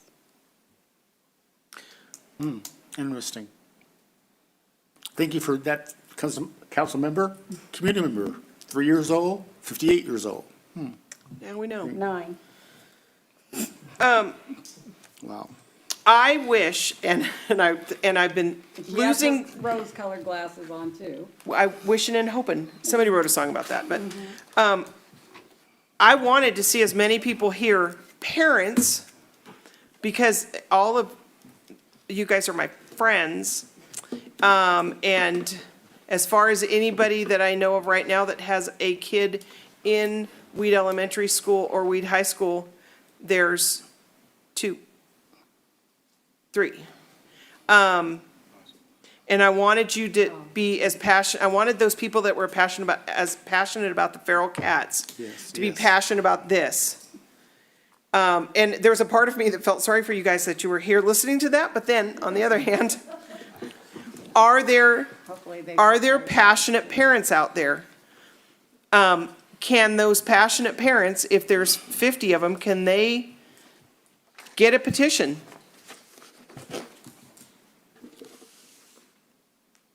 And why not? Can I just say something? Sure. So I've been at 19 school board meetings. I think Siskey High School District has 458 total students. 2 of us parents have made every meeting in the last 18 months. 2. Well, But that's proving our point. So what Bob is saying, it's absolutely true. You're asking if they don't come to school board meetings. No, I know. I was there for 8 years. They didn't come unless you want to let the boys in the girls' bathrooms. Then they'll come. It's true. And it's, We've been through we've been through water, we've been through cats, we've been through dogs. Chickens. Chickens. My first meeting, chickens. And it gets more And a people pig. than here, Pizzas. so. fences for pigs. Yep. Sure? Yeah. I just wanted to say, I've been on a school board for 21 years almost. And you'll know as well as I do that parents don't come if they think it's going well. And at Reed Elementary, we have very short meetings because we don't have a lot of public input because our parents trust us that we're doing the right thing. If we're not doing the right thing, I sure hear from them. So when we talk to people, like this is what I say, if you're interested, talk to your council member. But, and come to the meeting, but they just trust that we're gonna do the right thing. If you're looking for voters, you should maybe look at it's called Maslow's theory of needs. It'll kind of advise you of why you get reactions and why you don't get reactions, but it could be a lesson. I always was complaining, Bob will attest, where's the volunteers? Where's the volunteers? Well, I'm not complaining that our parents are happy with us. I'm just saying is some people, the job to get votes is to find people willing to step beyond their current needs. If they're worried about hand to mouth with food, they're not much of a volunteer. So I would just say expectancies, that's all. Ms. Mayor, I have one other. Sorry, I just have one more comment. Okay. This process is the way of getting that study without taking money from the students. This does not cost the council, it does not cost the school districts. If we have to do a petition, parents, we gather them up, it's going to cost money. And that committee is already being paid. They're already getting revenue to perform these studies. So I just That is not would the like you to case. consider, we don't want to take money from the students. How would it take money from the students? Mike's gonna tell you. So you would need, if you, was that a question for me? Sorry. Yes. Go ahead. So if you wanted to draw up a petition, the petition would obviously, some of the requests would come to the board. We'd have to have our legal counsel involved with that. Legal counsel is gonna charge about $500 an hour. In addition to that, somebody's gonna have to pay for the verifying of the signatures. Ryan wants to be that legal The committee's counsel. either gonna have to do some fundraising, or we're gonna have to take out of the fund if the school board so chose. But it does take resources to get a petition signed. And basically, the resources are paying the attorney. Correct. Okay. Mike? As I understood it, Reed Elementary wasn't pursuing this, that they would have the cost. What I hear is that they would be pursuing this, so they would then incur costs. What I'm suggesting is, we need to hear from the parents who, of the entire attendance area, Right. and we haven't. But that's the public Hold- hearing. Excuse me. Yeah. So, and they could incur that cost. They can do that work to be heard.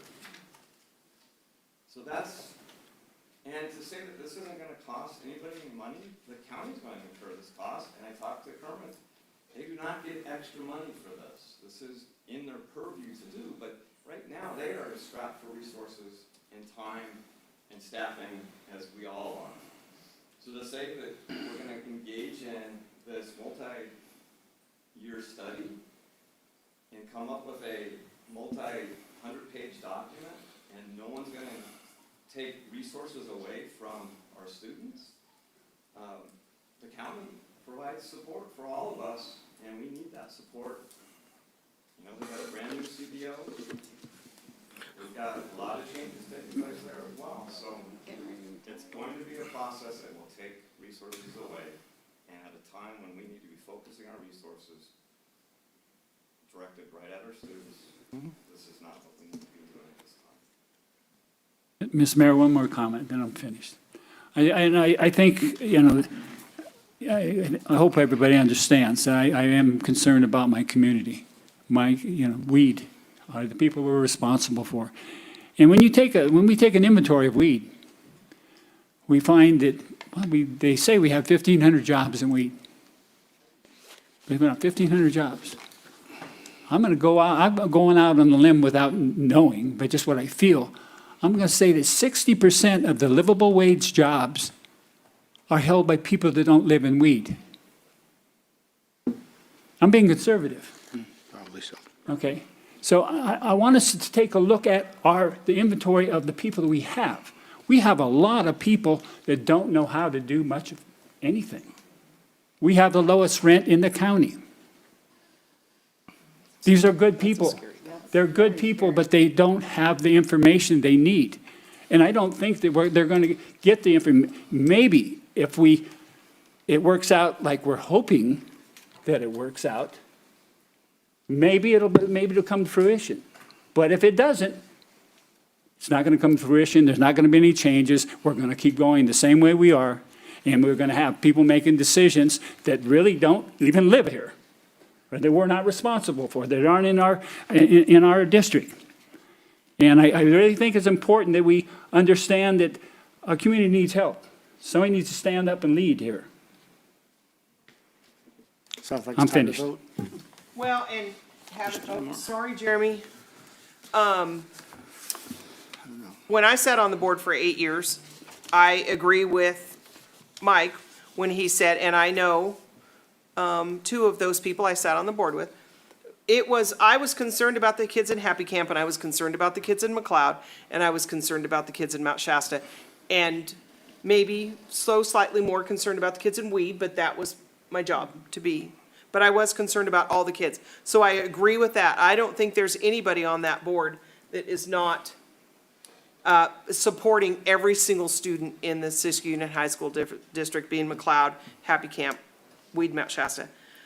What I'm concerned about, Kevin, is that we haven't had parents here saying that they want this.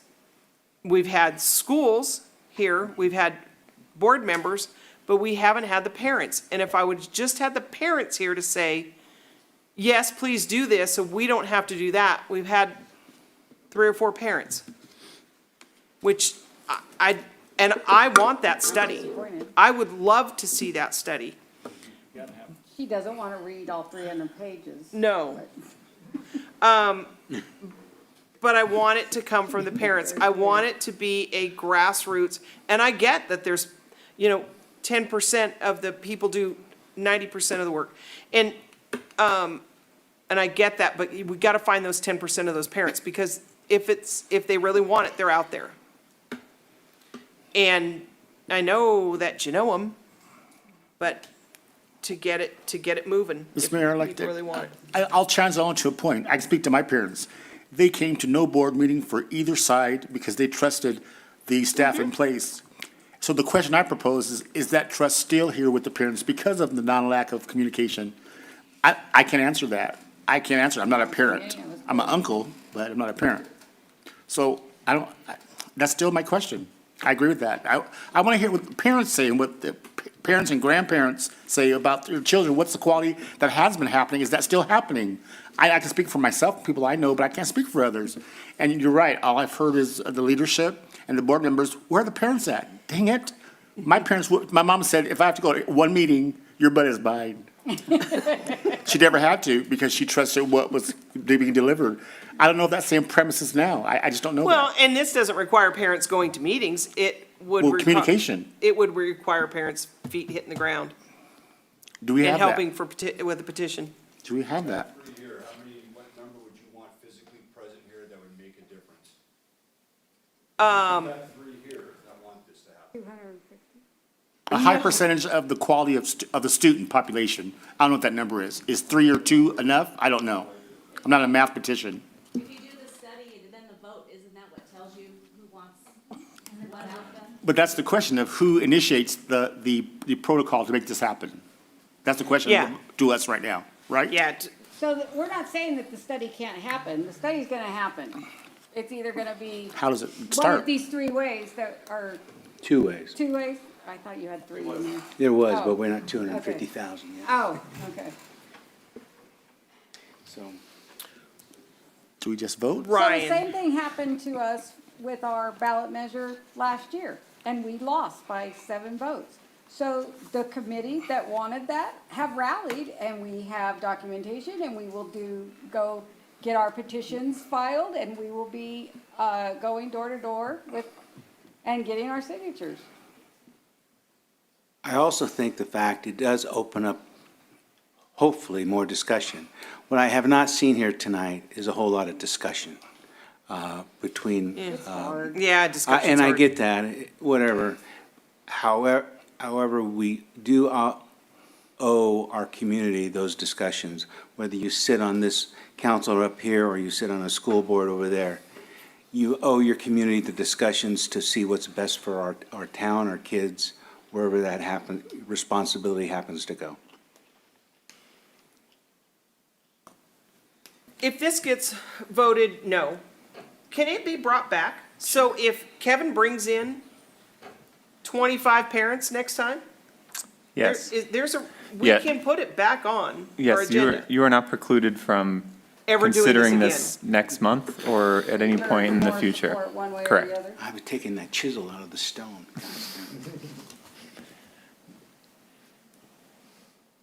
Okay. Ms. Mayor, I move that we approve the, approve the request, public hearing of the county committee on the school district organization for research and consideration of reorganization.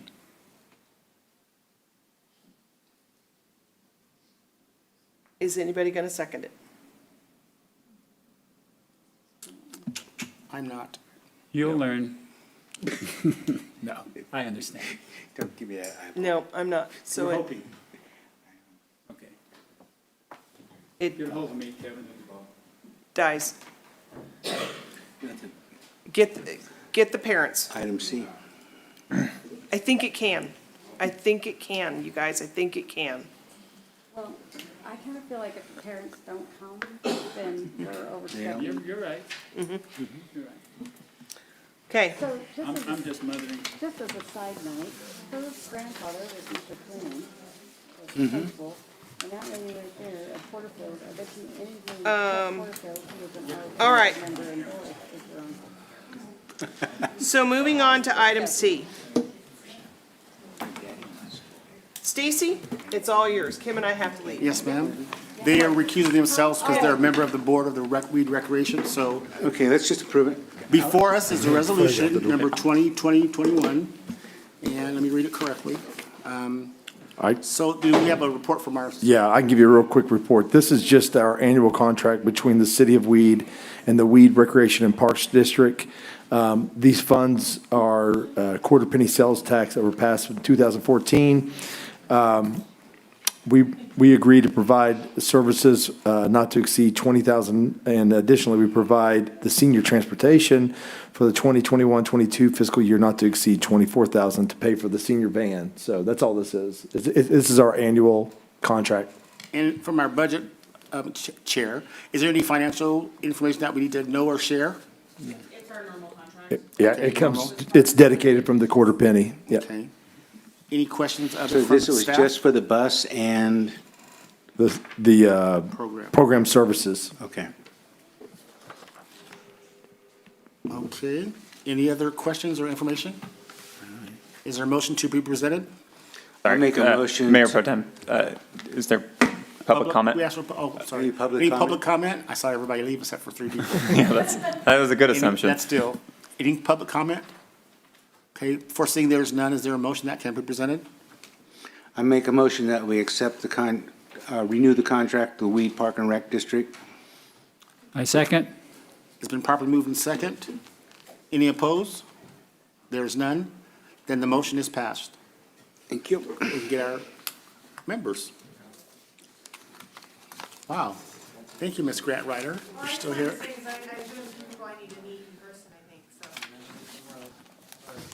That was quick. The Giants game is 0-0. Sorry, we couldn't do it. The Giants game is 0-0. Don't do that. Carry on. It's tight. My vote for me. It's a tight game, Bob. You kicked us out. Mr. Mayor, if you let me present items, it'll go that quick. So, I know. So this has really nothing to do with anything we've talked about, but is your grandfather, Mr. Ken Cleland?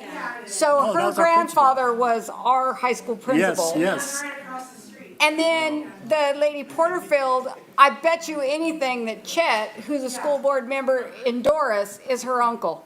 I don't know exactly how they're related, but she's a Porterfield. I'm like, they're connected. They're here for something else, but they're connected to the schools. You're Mr. Cleland's In weed, we have to granddaughter? know those We are things. so in weed. He was the best principal ever. Thank you. Wonderful, wow. Justin, do you have anything to say not about her relatives? Just want to give you an update. We're hopefully going to be proceeding with the new radio console next week, finally. Next week. Hopefully. It's been postponed a few times. New vehicles should be here by the beginning of November. Hopefully, we get some chips for the How cars. many do we get? 2. Are they the cruisers, the Dodge ones? No, they'll be the Explorers. Oh, I want Dodge But ones. they've been delayed because of the chip shortage. That's right. And we are right in line with where we need to be for the required stop data reporting that's going to begin at January 1. Explain what that is again, please. So in 2015, the Racial and Identity Profiling Act of 2015 was passed. As a small agency, we weren't required to start reporting that data till January of 2022. Our RIM system that I've touted many, many times has already been created. We just clicked the button today and it opened up the stop data. We are doing the practice submissions that we'll be submitting to DOJ to make sure we're in compliance. Hopefully, we don't have any bumps there, which I don't expect, and January 1, we should be able to go right into that required data. It'll require an officer for every detention or arrest to complete a 6-page report that gets submitted anonymously, all data, including the officer and the people that were detained. It's all based on, it's more collection of what the officer's perception was for race and gender, and that goes to a state board that makes recommendations for future legislation. So we are collecting information. Does it go to Department of Justice? It's a board that works with Department of Justice, makes recommendations for future actions, but they collect the data. It'll be interesting once everybody's up and running, because mainly right now, obviously, if you have a large agency like LA or San Francisco, Oakland, much different data than what you're going to get from Weed or Mount Shasta and the smaller agencies. So once they're all together, we'll have a better picture of what's going on in the state. But you're currently capturing information right now. You're saying you aren't capturing it now? Well, we've always captured that. Okay. We will be reporting that now Okay. on a legislated form. It's approximately 6 pages, give or take, that gets submitted. All that data gets entered and submitted. Politics. Wow. Interesting to see what comes out based on the national. It's just for the coverage. state, just for the It's state. just the state of Yeah, California. I'm interested to see what we say. Is Thank that all you have? Thank you. Sandy thinks you have more to say. Nope, Sandy will say it. Okay, Craig. It's not your turn yet. Start Craig? thinking. Just an update on Vista Drive. We are still looking like we're gonna get finished this year, if the weather holds. This calendar year? Yes. You said November. Fiscal year. November? Yes, we're still on schedule. We're working on it. It's Oh. confusing, but it's nice confusing. Yeah, this is actually gonna affect the businesses more at this traffic closure than we have in the past. I have received it. Again, I asked the question last time, is there gonna be one light right in the middle of where Taco Bell and right there, or is it gonna be a flashing light? I thought it was 4 lights, I was told, but is it gonna be one light for the 4-lane intersection? No, it'll be like right up here at the intersection. It'll Just be- one light, yeah, I was told Yeah. different by someone else. Yeah, in no, public, so. it'll be standard, traffic signals. Don't believe anybody but Craig. Okay. The bases are already there, we're just waiting for the poles. Our third And on traffic another light. thing, we have ordered water meters. Oh, they're ordered. Electronic? Those, the people and from the other cities last night were kind of jealous. Yes. So And I got a lot of, questions last month about how expensive everybody's water bills were.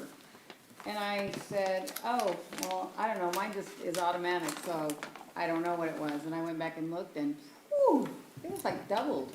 But then I got this month and it was like, back down. We did an estimated read in That's- July, which means we went back to your previous July reading a year before and used that as the basis for billing you. And then in August, when we were able to read the meters, it did an adjustment that caught you up. So your August bill seemed higher, your September one would seem more normal. You'll see your bills go down again in October because we're now stopped watering. And when we get the AMR system in, it'll Every be day, all day long. actual, so that's what's gonna be nice, no more Well, estimating. and, you know, comparing to last year, we weren't in a drought last year, so we were watering. And Yeah, and in July, you know, we had a bunch of 100-degree days all in a row in July and August, and people watered more than they thought. Oh, sorry.